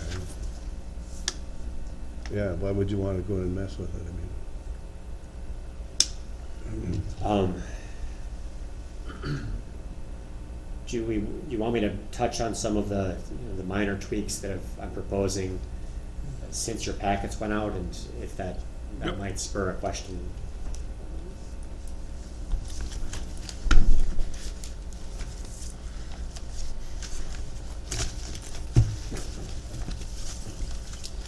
Okay.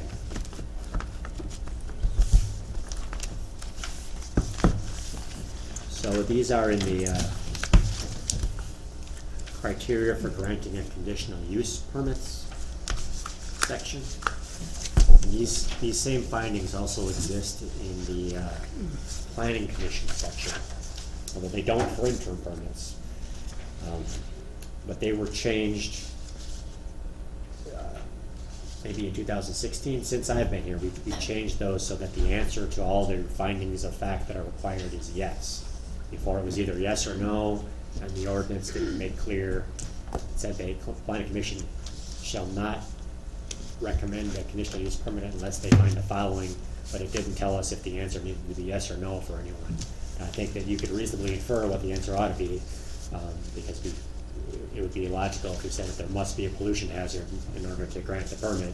But this cleans it up so that the answers are always yes, and makes it the same as the conditions are presented in the planning commission section. The answers are yes if you agree with the question. Right. If you're They going to. can be no if you don't agree. I mean, they Right, won't but always be Then yes. you wouldn't Oh, find, yeah. then you wouldn't meet the criteria for finding.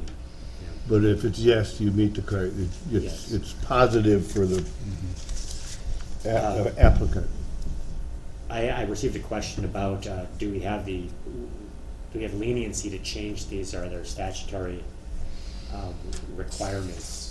Are these findings laid out by state statute? And no, they're not. We can craft them however we please. Within here, there's one change that was brought to my attention, though, and I think it was a typo on my part. Actually, I'm sorry, there's two changes, 13 and 14, and it's just consistency of the verbiage there. We were interchanging the use of density and intensity, and it resulted in kind of a nonsensical finding. And those terms are supposed to be consistent throughout the findings. And they are in the other section, and they are in the interim use section. This was the only place where it didn't match.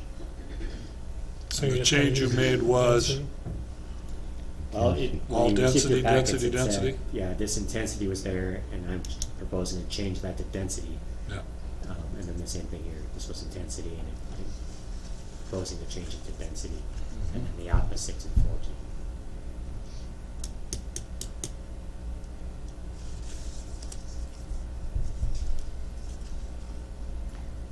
And there were some other areas that it perhaps would benefit from some amendment in this section and probably in many other sections. But this was just a higher priority, that's why I jumped outside the shoreline of the floodplain to get this so that it's consistent. So someone wouldn't read the ordinance and they would say, which set of findings are we required to use, which could happen in the current ordinance. Any thoughts on those? Well, it makes sense. You're talking They about- should make sense. Go ahead, what? No, it makes sense. They should be, there should be continuity in the statement. So the findings of fact, we can tweak them, or they're recommended by the state? What, For a variance, the state lays out what they're required to be. okay, And then, but for a conditional use permit, we have leniency to craft them, as we see fit. They have to be written. Are doing that, have done that for a long time. But you see wide variation if you look at what other counties require. There's a large spectrum of findings that are required for conditional use permits. But for the variance, they pretty much dictate it, huh? Right, the various requirements, you could probably add to them. I guess I don't know. I didn't look at that recently. but the state does have some parameters in place that require specific findings to be. Yeah, they changed them here a while, not that long ago. In 13, I believe they Mhm. changed, yeah. So if the county board adopts these as written, then we're not supposed to recommend a CUP approval or an interim permit approve unless every one of these is answered in the affirmative by the majority. Correct, yes. And that's no different than the current Right. scheme we operate under, but we've been using these findings for the last year and a half, 2 years. Right, But right. because it exists in another spot in the ordinance, Right. this just makes it the same. But my impression that they were Well- coming from a state template, but they're not. No. But not everybody has to agree with everything to get, Right. It doesn't have to be unanimous, but you Yes. have to have a majority for Okay, each. yeah. Each finding has to be found to be, in this case, yes. yes, it has to be positive. Have you seen any examples of findings that we should possibly look at as adding or changing some of the ones that we got, or? You know, I don't think that that's a bad idea. It wasn't my goal here. My goal is Okay. just to make it consistent with the other section. Is that something we should look at in the future, or? Yeah, I think the whole ordinance maybe could be looked at in the future. I don't know how, we might not need so many findings. Some of them seem awful similar. Right, It takes a long That's time to go true. through them all. right. One thing I'd maybe suggest is the very first one is totally confusing, Yeah, I know. because the proposed use conforms to the county land use plan, and we got into trouble with that one time already, because people thought that if that was answered in the negative, that everything else was thrown out. Well, if you answer that as no, then you can't grant the permit. Right, and that's an issue. And I'm not sure that, there's enough stuff here to answer, you know, and, you know, address all the issues without, I don't know. You know where I'm going with this, don't you? I think I do. I think that the land use plan should maybe better reflect our overall goals. I mean, it's fairly outdated at this point. It's also due for revision. Right. That will probably happen before we would do a considerable amount of work on the ordinance. Tonight, we don't have, or I don't recommend making any substantial changes to anything in here, because we would have to then republish Okay. if we made anything that's. Well, then this is just a matter of discussion, then, is all I'm bringing it up for. Yeah, just for discussion, number 2 also can be problematic. How can you absolutely determine that the applicant needs the, I like the way that was worded in that cabin, so much as you can require it to, you know. Insofar as. Yeah, you could have it be essential or whatever word, and that was true. Yeah. No, I guess I'm not here to defend the validity of a lot of these. I was just trying to agree. make them consistent for now, but I don't disagree that in the future we could certainly improve. What do we need to do to endorse this before we get into the weeds too far? We I would, mean, is that what we're looking for? yeah, so we Or don't just- need to create findings for this. We would simply take a motion to recommend the proposed changes to the county board. I believe would be sufficient. Well, like I said, I mean, we could spend all night with this, I don't wanna rush it, but on the other hand, Well, I don't have a lot of changes I've made since you've seen them. yeah, I guess I should also say the changes I've made since you've seen them, I'm considering not substantive, so that we wouldn't be Like grammar. re-advertising and having another public hearing, and then Yeah. they're mainly just choices of phrasing. yeah, or grammar. Do we need a vote on it? Or- I don't know, do we, I'm sorry, I don't mean to be pushing this. Eventually, but first we're gonna let you do all of your Yeah. presentation. It just, findings of fact. So we all go through the questions, each question, yes, yes, yes, or no, as the case may be. So you're telling me if we find one fact of the 15 or 16 or whatever we're answering, Yeah. that the majority says no to, Yeah. if it's four no and 3 yes, the whole works is thrown out. Whole works is thrown, yeah. That's, So if we have a majority in one question, that says no, at the end of doing all the findings of fact, now you have discussion and then you have a motion to accept or deny the conditional use permit. You can't have that motion if one answer got a majority of negative. That's my understanding, and I don't even know if it's necessary for us to take that final vote when we have outcomes on the findings like we do tonight. I don't see any harm in doing it. Right, Yeah, I've my always thought that was understanding kind of redundant, but the other thing is, if we get into finding two and we got a majority of negatives, we might as well stop there. You could, yeah, that's, So is this somehow in the ordinance that this is the result? I think this sentence I have highlighted here, the planning commission shall not recommend a conditional use permit unless they find the following, and that means all of it. All of it.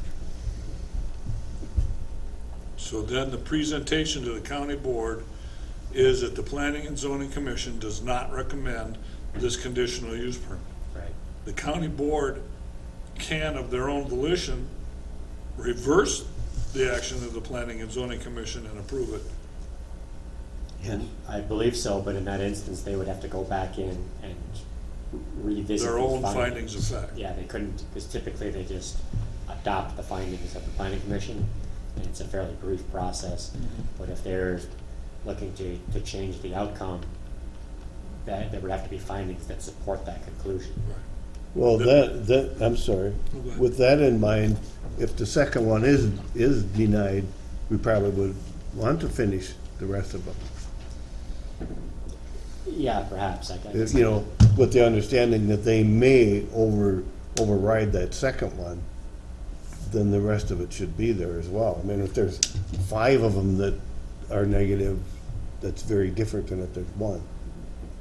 Yeah, I think it could work either way. You know, if the planning commission didn't do that, then I would ask the board, county board, to go through all of them. If they only needed to direct their attention to just one finding, and they wanted to adopt all the rest from the planning commission, I believe they could probably do that as well. Yeah, so it probably would make sense to continue them all, even if there's one negative. Other counties have different sets of findings for different types of permits. I mean, it might be, a lot of times we have the ones that are not applicable because it's, it's not an industrial proposal and we've got a finding. We're talking about the industrial Well, I density. don't think that's a problem, though. So in state statute, is there any guidance there at all, other than, I'll pull it up here. We can.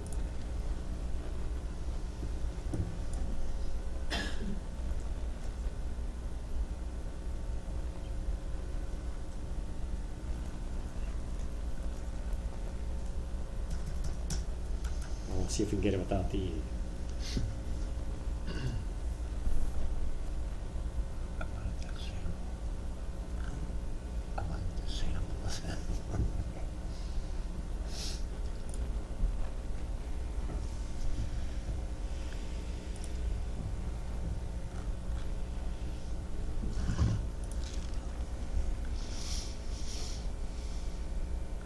So this is what we've got.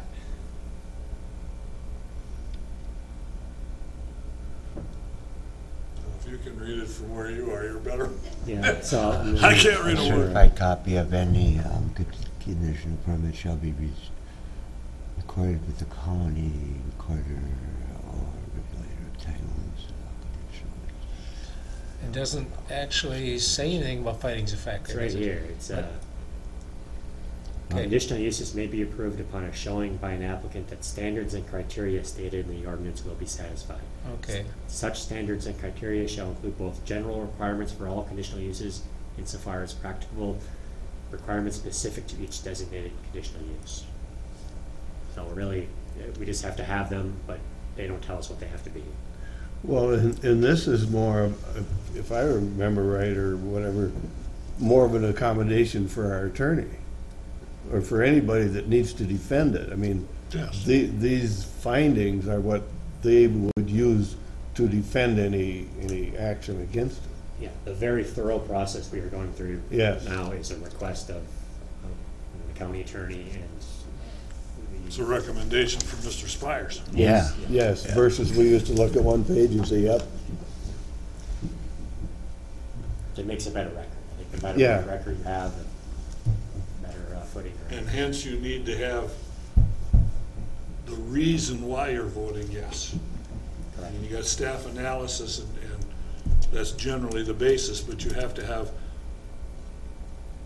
a sensible reason to be in the affirmative in order to support your case if it ever got challenged. Something other than yes. Right. Well, this is kind of carrying it to an extreme, but okay, we're talking about if we had a negative vote on one finding, then we throw the whole thing out. Now, if I say no to one finding, Dan says no to the next finding, let's say Ed says no to the next finding, then in that light, as if I find one finding, vote no, then I should vote no for the cut. Correct? Correct, I suppose. So then if three of us on different findings say no, Yeah, I mean, the way we handle it now, it's we vote on every finding. right, And, But the majority of each finding, if there's a majority for each finding, then that should pass.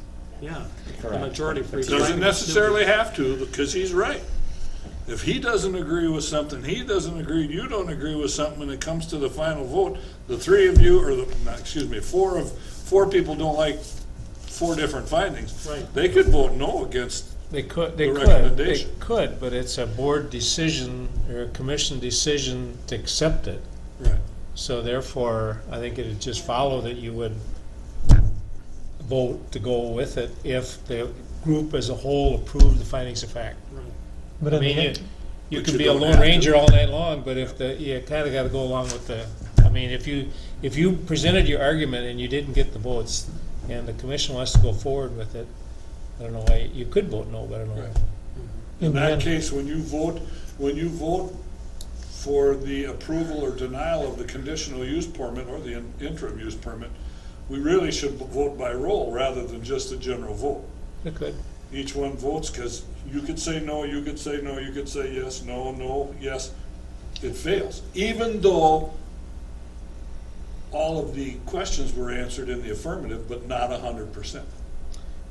Well, I would think if the majority found the findings of fact to be acceptable, Yeah. that the commission should, as majority, approve it. Should. And get rid of that last Doesn't vote. have to.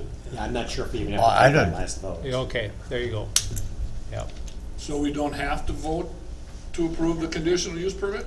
I mean, that's what it says here, but, The final vote, yeah, I guess I'm not sure if that's so. entirely necessary. That's the only one that's important. That's a moot point then. no, actually, that's the only one that's important, the final vote. Yeah, it could be. I think Because if we- the others are, we bring up things that we might disagree with one thing, and then if the majority agrees with all those findings on the way down, in the end, we say, well, how do we all feel as a group? Yeah. And we say yes or no. Right, but that's kind of the way it is right now. That's the way it is now. It is Yeah. that I way. mean, you don't have to, even if you disagree with some of the findings, you can still vote no. Or you can still vote You yes. just lose to the majority. I could get together with the county attorney and bring a recommendation in the future to that effect. Also ask the question, there's 6 of us here. Ooh. And what if we had a vote, 3 yes, 3 no? Holly? A How tie come is there's a 6 no. of us? Yep, No, but I mean, Further if vote. somebody's missing and you only got, you got an Yeah, even yeah. number, And that's no, is a it? tie is a no. Right. That's what I thought. Unless it gets a positive, it dies. We need a tiebreaker like a vice president. So we So in could- that case, if it's an even number as chairman of the board, I can't vote unless I'm breaking the tie. Oh, You're voting anyway. You're voting. Where you're did part you of the get group. that? No, I just made that up. Well, but he's saying, Ah.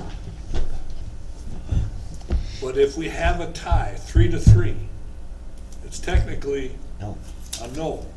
But do you then vote on the granting of the conditional use permit because it's not a yes or no, but it's treated as a no? Well, if you had 6 people, so it was 3-3, and you had a tie, I think I would move to table it to the next meeting And you until gotta we had the do 7th guy there. it on uneven numbers. Could you still forward that to Oh, the you county can, but commissioners? what do you and do with let the them guy that wants to decide? 'Cause build a they house? ultimately decide They have the You don't ultimate deny it? decision, correct. You might be, I mean, Better you could than- say, okay, this is a May feel tie better that he's vote on got this another money, permit. huh? It's in your These hands, guys wear wouldn't. heads up all He the said they time. wanted to get moving. yeah, what if you denied it? We're getting into a lot of, Yeah, I didn't know we'd be, What ifs? I thought we'd be wading in water here, not, Yep. in the CUPs. But I will talk to the county attorney and we'll get some clarity. And perhaps if folks are interested, maybe we could set a meeting up with a few members of the planning commission and they could present questions directly to him on that. And then maybe mess around and make a draft ordinance or draft changes and then bring it to the full board or something like that. Is that what you're thinking? Well, I guess I'm not anticipating another ordinance amendment. No, well, I'm more back on these findings of fact thing here. Yeah, we could implement a different process without changing the ordinance. So if Right, we that decide we part don't we need to can, do that vote. we can do ourselves, right? Yes. Yeah, that's what I was looking for. so moving on to some of your other changes that you're gonna tell us about that we haven't seen yet. All right, I'm inserting a P here to spell development correctly, and this is in the interim use findings of fact.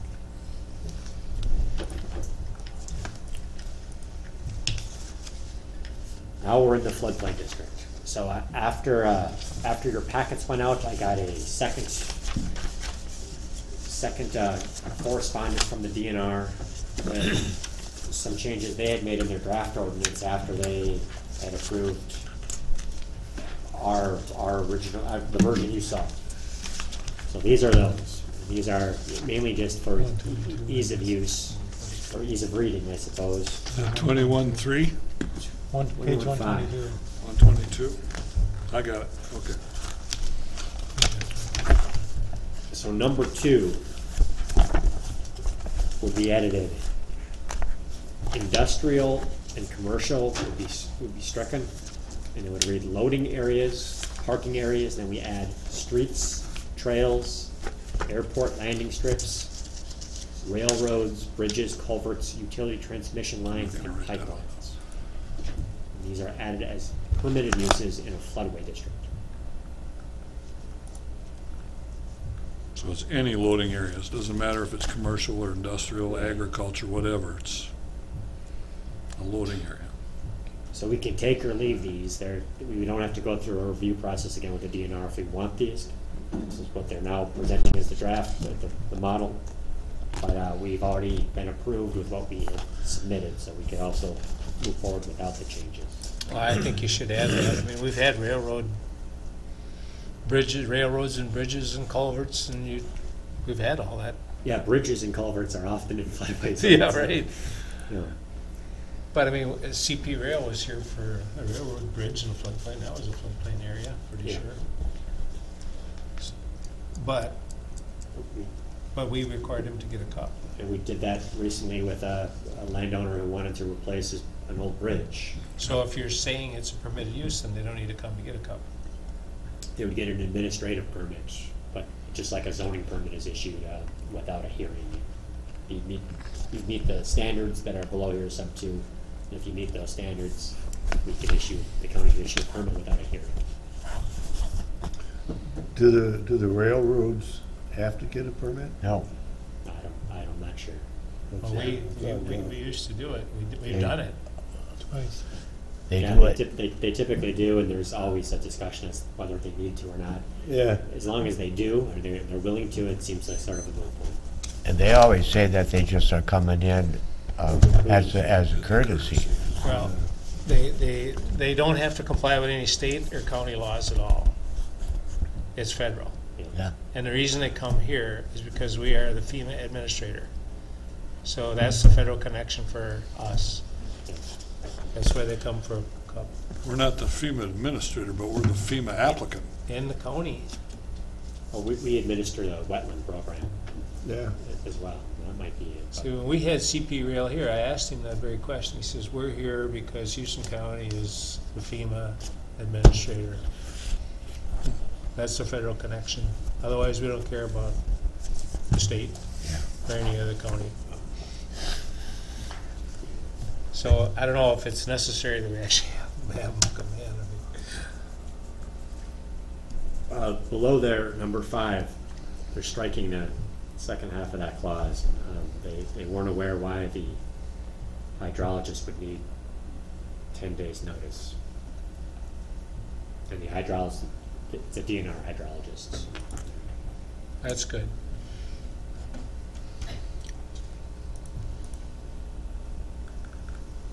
They wanted. I think you're gonna put those changes in here then. Unless I hear otherwise from the Yeah. No, board. I think that Well, should- I'd recommend they get put in here. Agreed. I'm on 21.6, flood fringe district. We're talking about the standards for accessory structures, and they recommended to strike the as appropriate qualifier at the end of the sentence. And that it implied that they were discretionary, and they're not.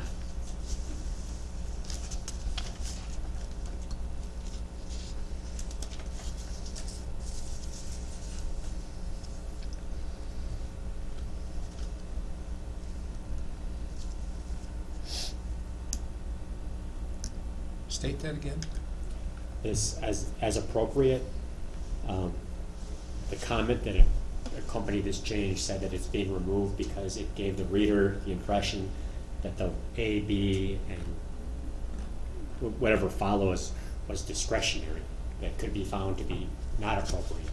And that's not the case. The A, B, whatever you would fall in, wherever you would fall into there, is not a discretionary requirement. Or action. Okay. It's a required action. All right. It's mandatory. Yes, mandatory.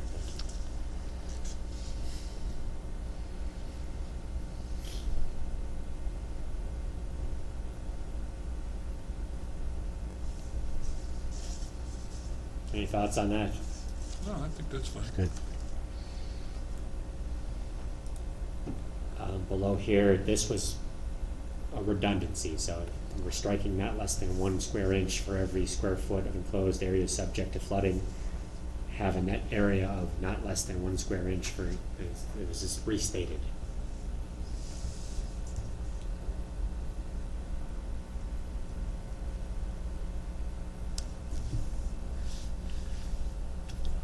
Oh, I see.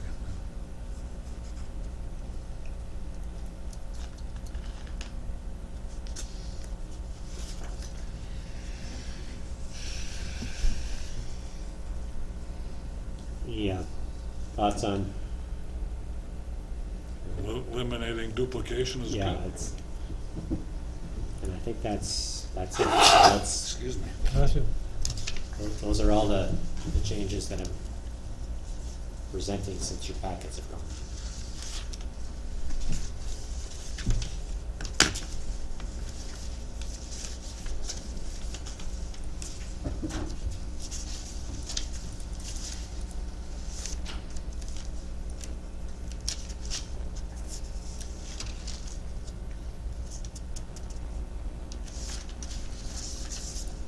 I'll touch on a couple of the graphics that are in the shoreline ordinance that I think are very helpful. So this is, I'm on page 124. You're probably going to be about 10 pages past that. And here's We don't have any Are you graphics talking in there. shoreland or? shoreline, yeah, this is. Starts at 153. Yeah, so 22.2.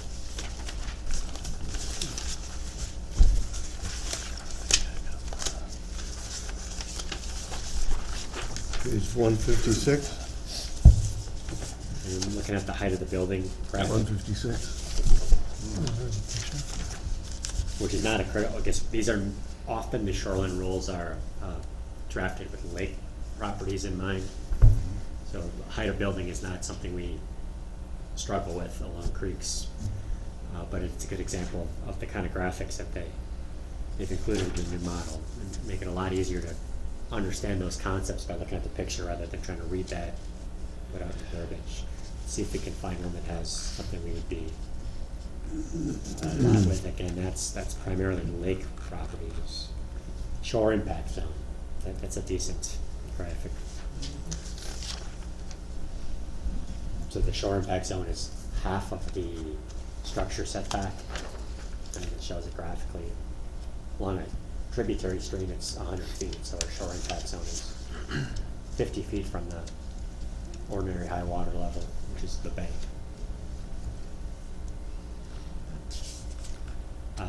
The shoreline, the definition of shoreline, that's a really useful graphic, I think.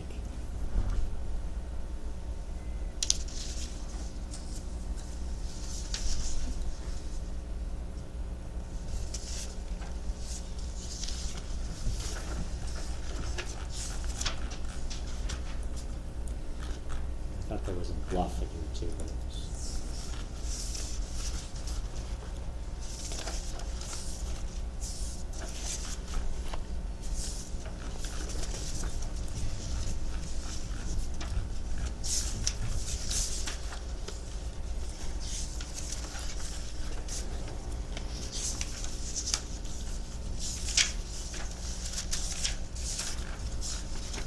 I guess we're not including the bluff graphic.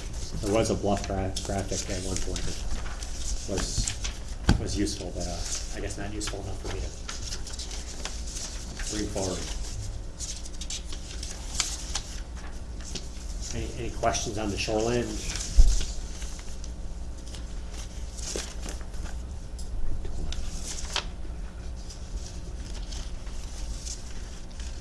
Those definitions as you have up there apply in and out of the shoreline, yeah.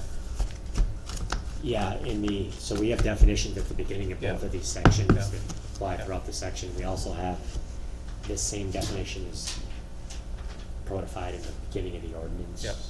That's another area we might want to look at. It seems to me that perhaps it works better to have the definitions ahead of the sections that apply to that section rather than have them all in one location. And that when you do an update like this, if you have them scattered like that, you have to cross-reference everything. Some counties have these as standalone ordinances, which is really easy for updating processes because you just take the state's model and it's done. In this case, we renumber everything and recross-reference everything, which is very time-consuming. And the outcome is nice because you have it all in one spot. But any updates are, much more labor-intensive, and you might have definition of I'm trying to think of an interim permit is a term that's defined in the state feedlot rules, and it means something different than an interim permit that the planning commission might grant. Really?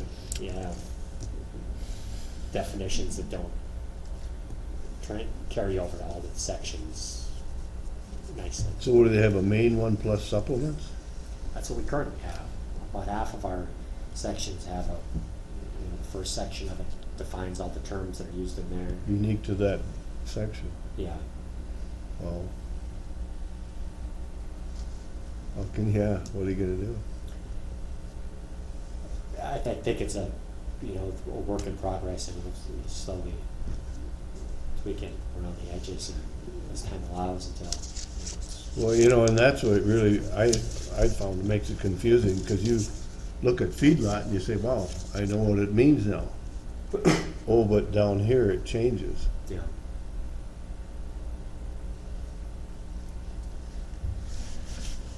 So I guess I don't know if I have anything else I would highlight. If there's something that you want input from me on, or I can try to answer questions if you have some. Do you have a number of more changes on your dock somewhere that coming up down the road? Or?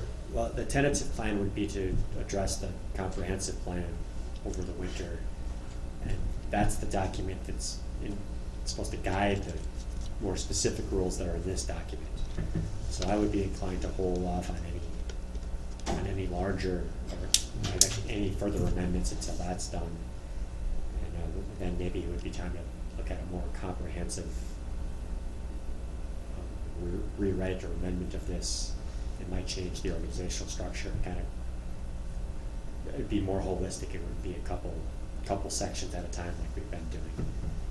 That's difficult, and that's probably a full-time job for a while to prepare that, so we simply don't have time to devote to that. But we need to do these updates. We need to do it by a certain date. And whenever we do it, we try to add as many other changes that we can get through at that point in time as we prioritize them. So you're taking this to the board on December 7th? Is that what you're? I think 13. 13th? has to be approved by December 7th. Approved by December 7th. Yeah, Approved by the board? correct, yeah. That's what we advertise this with an automatic continuance dates, because there's not a lot of wiggle room if we had to. So okay, so you take it the 13th of November. Right, so if there's an Yeah. issue there, we have Yeah. time to take a second shot at it. But you probably have some stuff coming up in the spring too, or not? Not you? Amendments to this? Yeah. Ordinance changes? Not necessarily. Huh? I mean, again, I would like to have that comp plan Okay. done before we Alright. change things in here. Yep. You know, I'd like to think that that's gonna be done by spring, but I feel that might be optimistic. We'll see how it goes. Have you gotten out to any townships yet or not? Or not? So you're gonna present some ideas to townships or look for input or? My plan is just to look for some input, but we're transitioning in the Environmental Service Office right now, so we're down a body too, so it's hard to find time to. Yeah. You're also going to have public hearings with regard to this for public input. This ordinance? No. The conditional, or not. Comprehensive. Comprehensive. plan? Yeah. Oh, I think that would be a lengthy, we'd probably have several, and it would be a lengthy process, yeah. I hope to work with, I've spoken with a couple of you regarding it, and I hope to involve the administrator in that process too. Can I ask one question with regard to shoreline? Sure. When you go to 163 and it shows lake classification, general development, are these all lakes, so to speak, along the Mississippi? Or are these some of the dams? Would be like caused by a dam. Yeah. Oh, the pool? General development, no sewer. It shows Locken Dam 8, Locken Dam 9, Mud Lake, Goose Lake, Minnesota Slough, Hayshore. Aren't those all Mississippi? 22.4. Okay. Oh, I'm sorry, I was on the page, I think.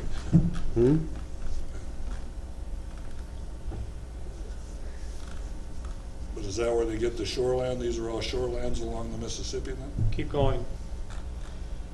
Okay, here we go. There you are. I believe so. I think these are all pools in the Mississippi. These aren't populated by the county. The state gives us these lists of what are the public waters.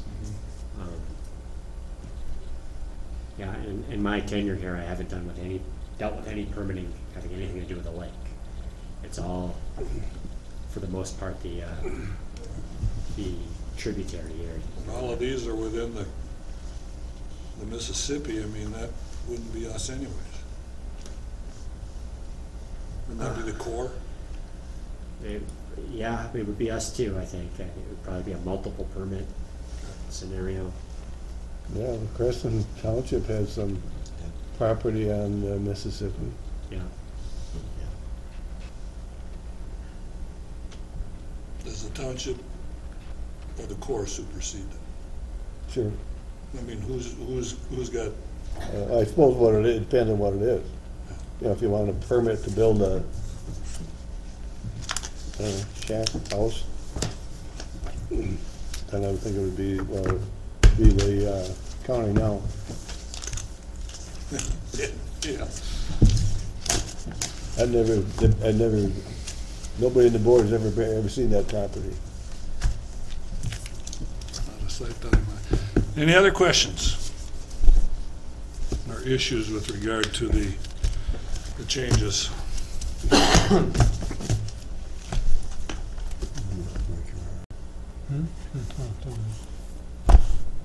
Does this require a motion, Bob? There's no findings of fact on this. This is findings of just a fact. general motion Right. to approve everything that we've reviewed. The conditional use permits, the, Well, Well, actually, no, I it's think all we of want it. a standalone motion to recommend the ordinance amendment to the county board. Okay. I don't as think- presented. We don't have to specify its findings of fact, conditional use, findings of fact, interim use. we don't have to specify what sections of the zoning that we're recommending? Well, just all the changes that are on, As presented? as presented, right? I mean, that you've listed it. Well, there's gonna be some changes though. How do we advertise it? Look at everything, section 3 Yeah, so of I 37, or excuse me, 37. think that as presented would be fine. We summarize the changes in the ad, and we're required to do that by state statute, but I don't think you have to. Ooh, sorry.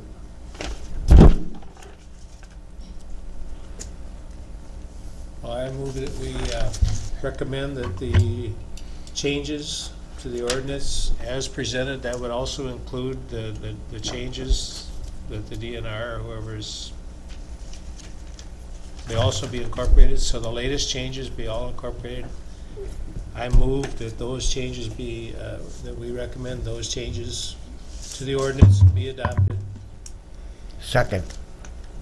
Motion made and seconded to approve the ordinance amendments as per presented. Any further discussion? Yeah. How do we define that? I guess I'm struggling with,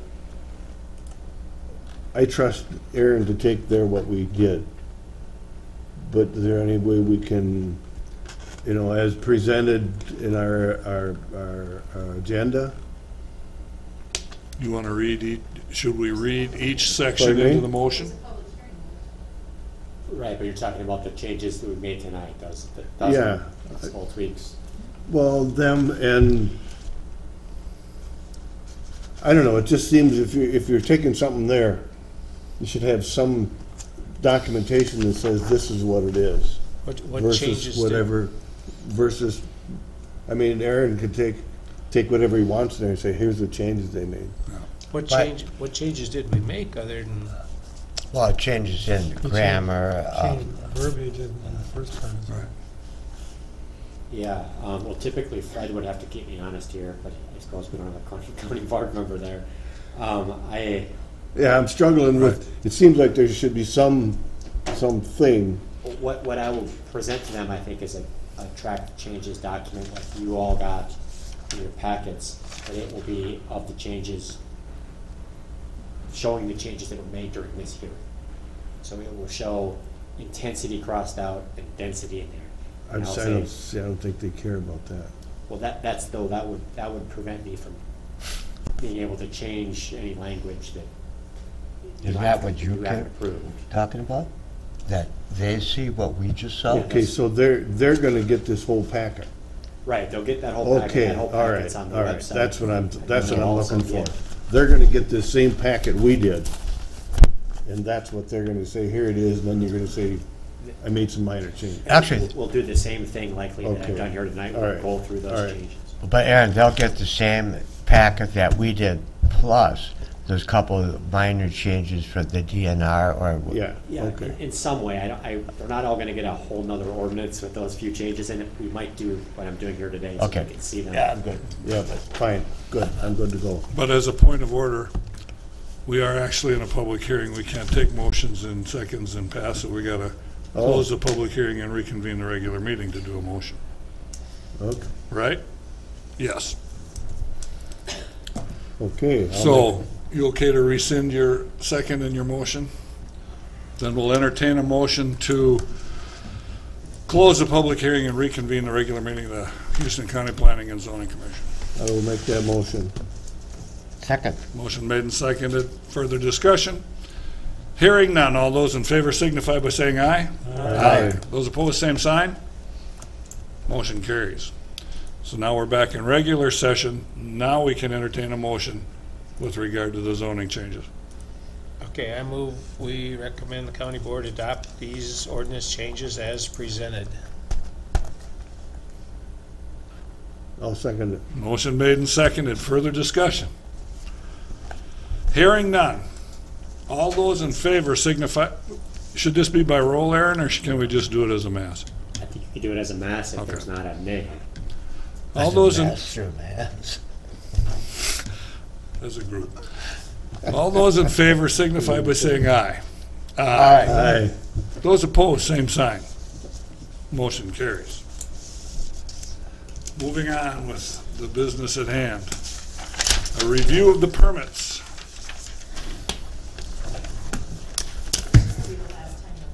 Yeah, you all should be getting email notifications of every, I believe you get notifications when permits are submitted. Yep. Yep. So we're gonna transition to a fully head system. You know, if you have a question or want to provide a comment on one, you would then have an opportunity to talk with me before we take a permit action. I'll ask a question then. On permit 4708 for Mark and Jolyn Amonrud, remodel a cabin adding a detached garage. Is it really a cabin? No, that's a house. It's Okay. permitted as a house, but Okay. they moved what looks like a cabin, but it's permitted as a dwelling and they intend to live there. Okay, so it's not a cabin, it's a house. Yeah, the county has it classified as a house. It looks a Right. lot like what you would think a cabin looks like. It's just when it says cabin, I look at cabin and say, well, Yeah. how could that be? That was my only question. Any other questions with regard to the permits? All right, any old business? Any crick answers down in the Winnebago? Yep, take one here and pass it down. Answer is no, but update, yes.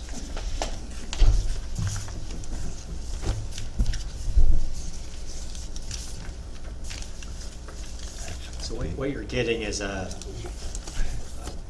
update from Burning Rock on their efforts to clean up the sedimentation in the dry run. This is what they provided me this month. So it's a copy of them contacting Sanel Jester, who is the attorney for the property owner where the sediment is located, also the daughter of the property owner where the sediment. They are looking for access from, or permission from that property owner to move on to do Did you clean up? that property owner had previously told me that they were, or I guess it indicated to me in some way that they were ready to allow that and that they didn't believe Ms. Elmo needed to be a signatory to that agreement. Now it appears Bruning is also sharing that opinion, but they want this signed. I reached out to Sanel to ask if this was and I was told that Bruning sent this message to them and hasn't received a response. I reached out to her to confirm that, but I haven't received a response back from her either. Ghosteds. Correct, but I did not reach out to her till late this morning, so she has a long opportunity. But I'm looking for her to confirm that this is indeed the last correspondence between the parties. No, I don't see anything that should be objectionable to the Ghosteds. I mean,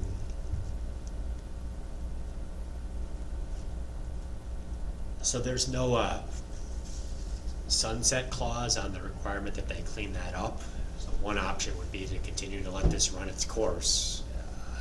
Again, I don't think the county we can't require them to go onto the property and clean it up without the permission of the property owner. I would be interested in input from the planning commission as to whether they view this. And this isn't a comprehensive presentation of the correspondence. I've provided prior emails back and forth between the two at prior meetings. This is just the most recent. But what we're looking at this, trying to determine is this the permit holder, Bruning, acting in good faith to try to clean it up or not? so Bruning is asking Ghosteds to sign this agreement, authorizing them to do the bed cleanup, street bed cleanup. And until Ghosteds sign this agreement, they're holding up, right? Right, so I guess look at the agreement. If you think the agreement is unreasonable, then maybe that wouldn't be acting in good faith. If the agreement seems reasonable, then Well, they are. don't you think that one of the disagreeable things for whoever's gonna sign this is Bruning denies that any violation has occurred. Well, obviously, if their material is in your front yard, something happened that wasn't supposed to. Not, I'm just saying facetiously that it's their front yard, but I mean, something happened, whether it's a violation or not, but if they would maybe leave that statement out, it might help. But, Point taken. but, MPCA says there's a violation, but, Yeah, they don't agree with it. That wouldn't get settled until that went to court. Right, they deny liability. Yeah. And they are willing to go and clean it at their expense. They will maintain liability and workman's compensation insurance.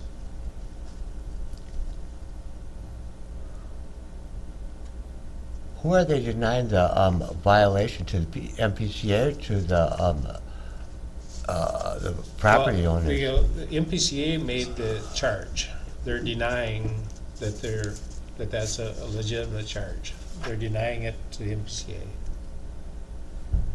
But I see down on number 3 down there that shall hold it, let's see, Bruning shall maintain liability, workers' compensation set forth in the certificate of insurance, and shall hold the trust harmless. Okay. They're only harmless for any incidents occurred during the cleanup. Yeah, So if somebody from Bruning got hurt or some accident Yeah. occurred Okay, that's what that means. during the cleanup, Yeah, they're yeah, not. which is legitimate. the family, when the property owner. Right. What is meant by number 4? Yeah, I was wondering that too. I don't know.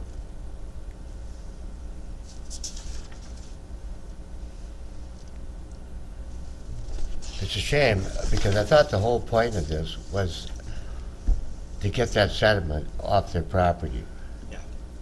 And because everybody's afraid to get sued, or, I guess I'm still on the record with this. It's a shame. I think number 4 just says that the work will be performed in kind of installments. Is that what they're trying to say there?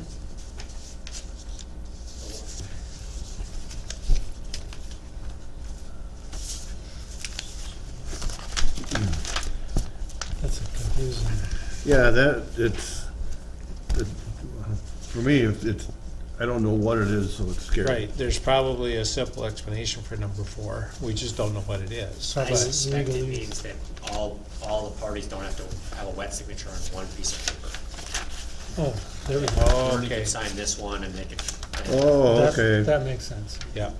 Did you go to law okay, school? sure. So what, now it's waiting for the property owners to sign it, is that it? Well, this went out on October 11th, however.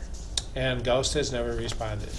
That's what Bernie is told me. Okay, Bernie, sent it out, and they want Galstead, two Galsteads to do it.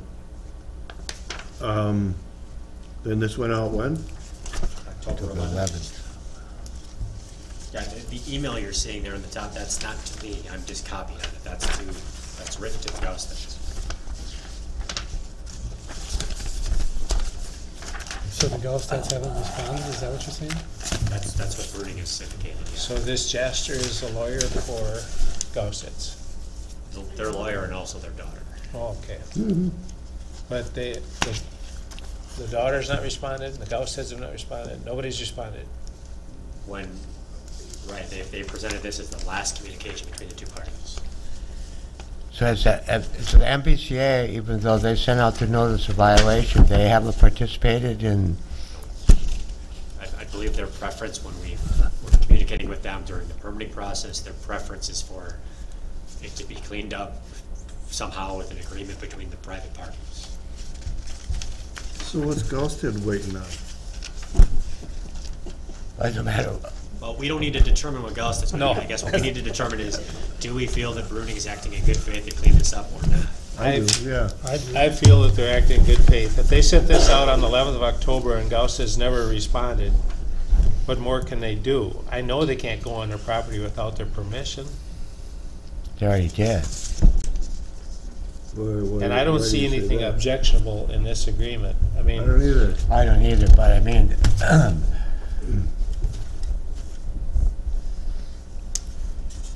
so therefore, I would recommend just continue to wait. This doesn't, if this isn't done by the end of the year, they still have to do it if they ever get permission from Gausted's, and there might be a legitimate reason why they haven't Yeah. got a response, because See, Gausted's how did previously they- seemed anxious to have it done.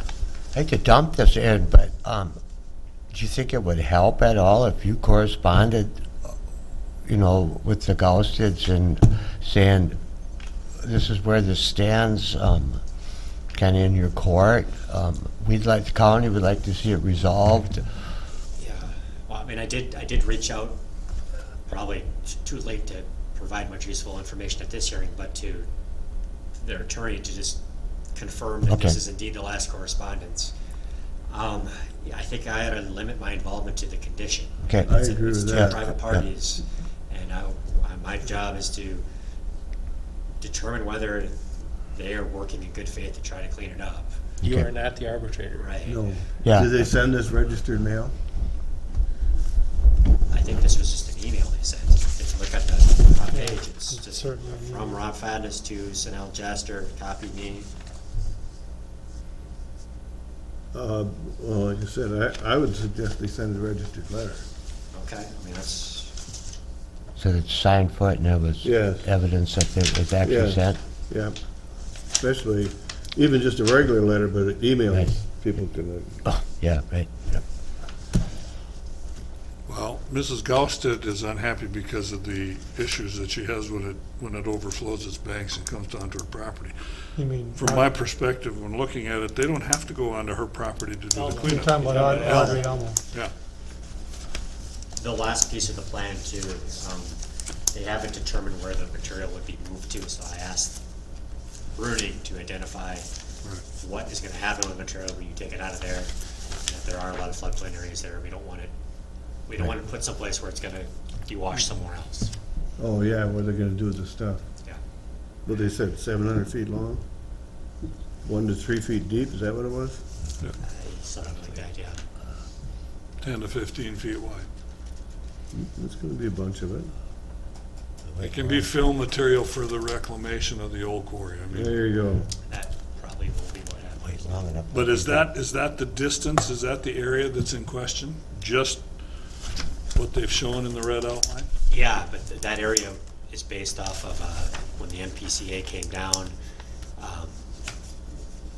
Myself, the DNR, and the MPCA walked the ditch, photographed the sediment, and the MPCA dropped GPS points. So the dots on there are the points he dropped. Okay. And that was the area that PCA. So the rest of the way down to Camp Winnebago Road is, from that last dot, is not have to have anything done on it. It's not free of sediment, but the consensus was that trying to clean it up would cause more harm. It's not filled into a foot, so there's small material in between larger rocks. But the So the consensus was- trees and the stumps and whatnot that are down And the there larger rocks. are gonna stay there. Yeah, that it would cause more harm than it would Right. help. And did you go down and look at the erosion issue that they got on their existing driveway now? I did, yes. I have not spoken with him about it, but I did photograph it. Okay.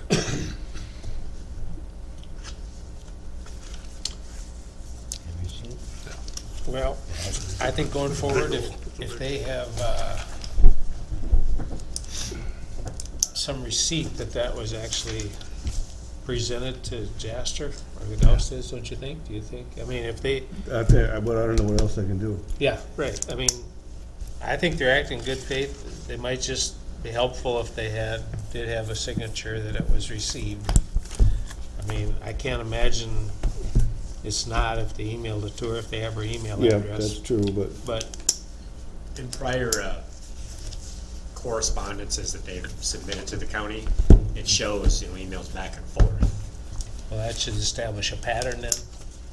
I guess it establishes that they receive, accurate. Sanel receives emails and communicates by email.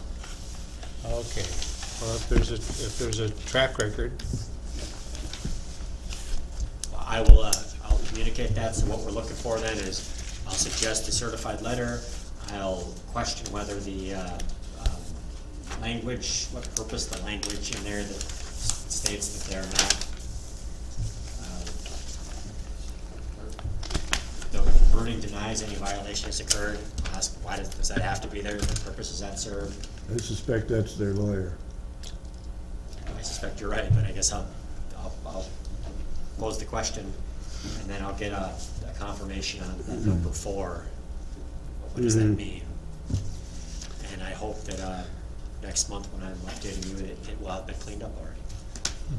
Do you think the Gaussids are looking for somebody to oversee the project, that it's completed?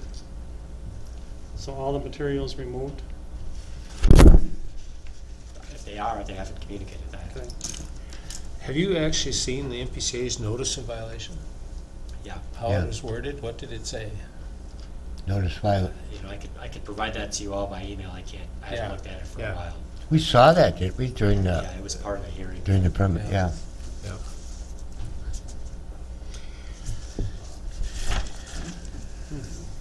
Anyway, it looks to me like they're acting, they're trying to act in good faith. That'd be my opinion.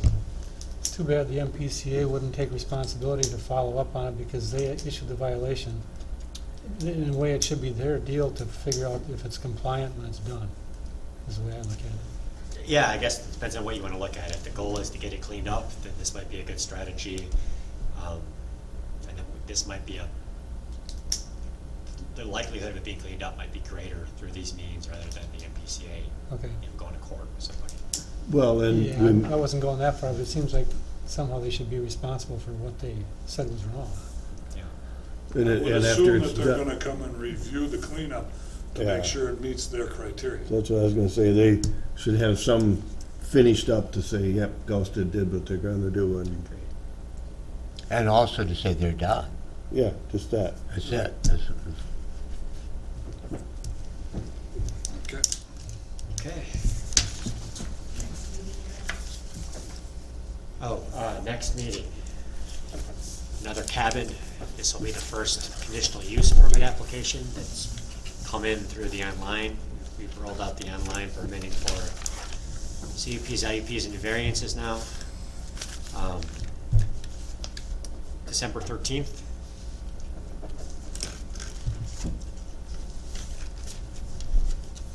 What, for our next meeting here? Yes.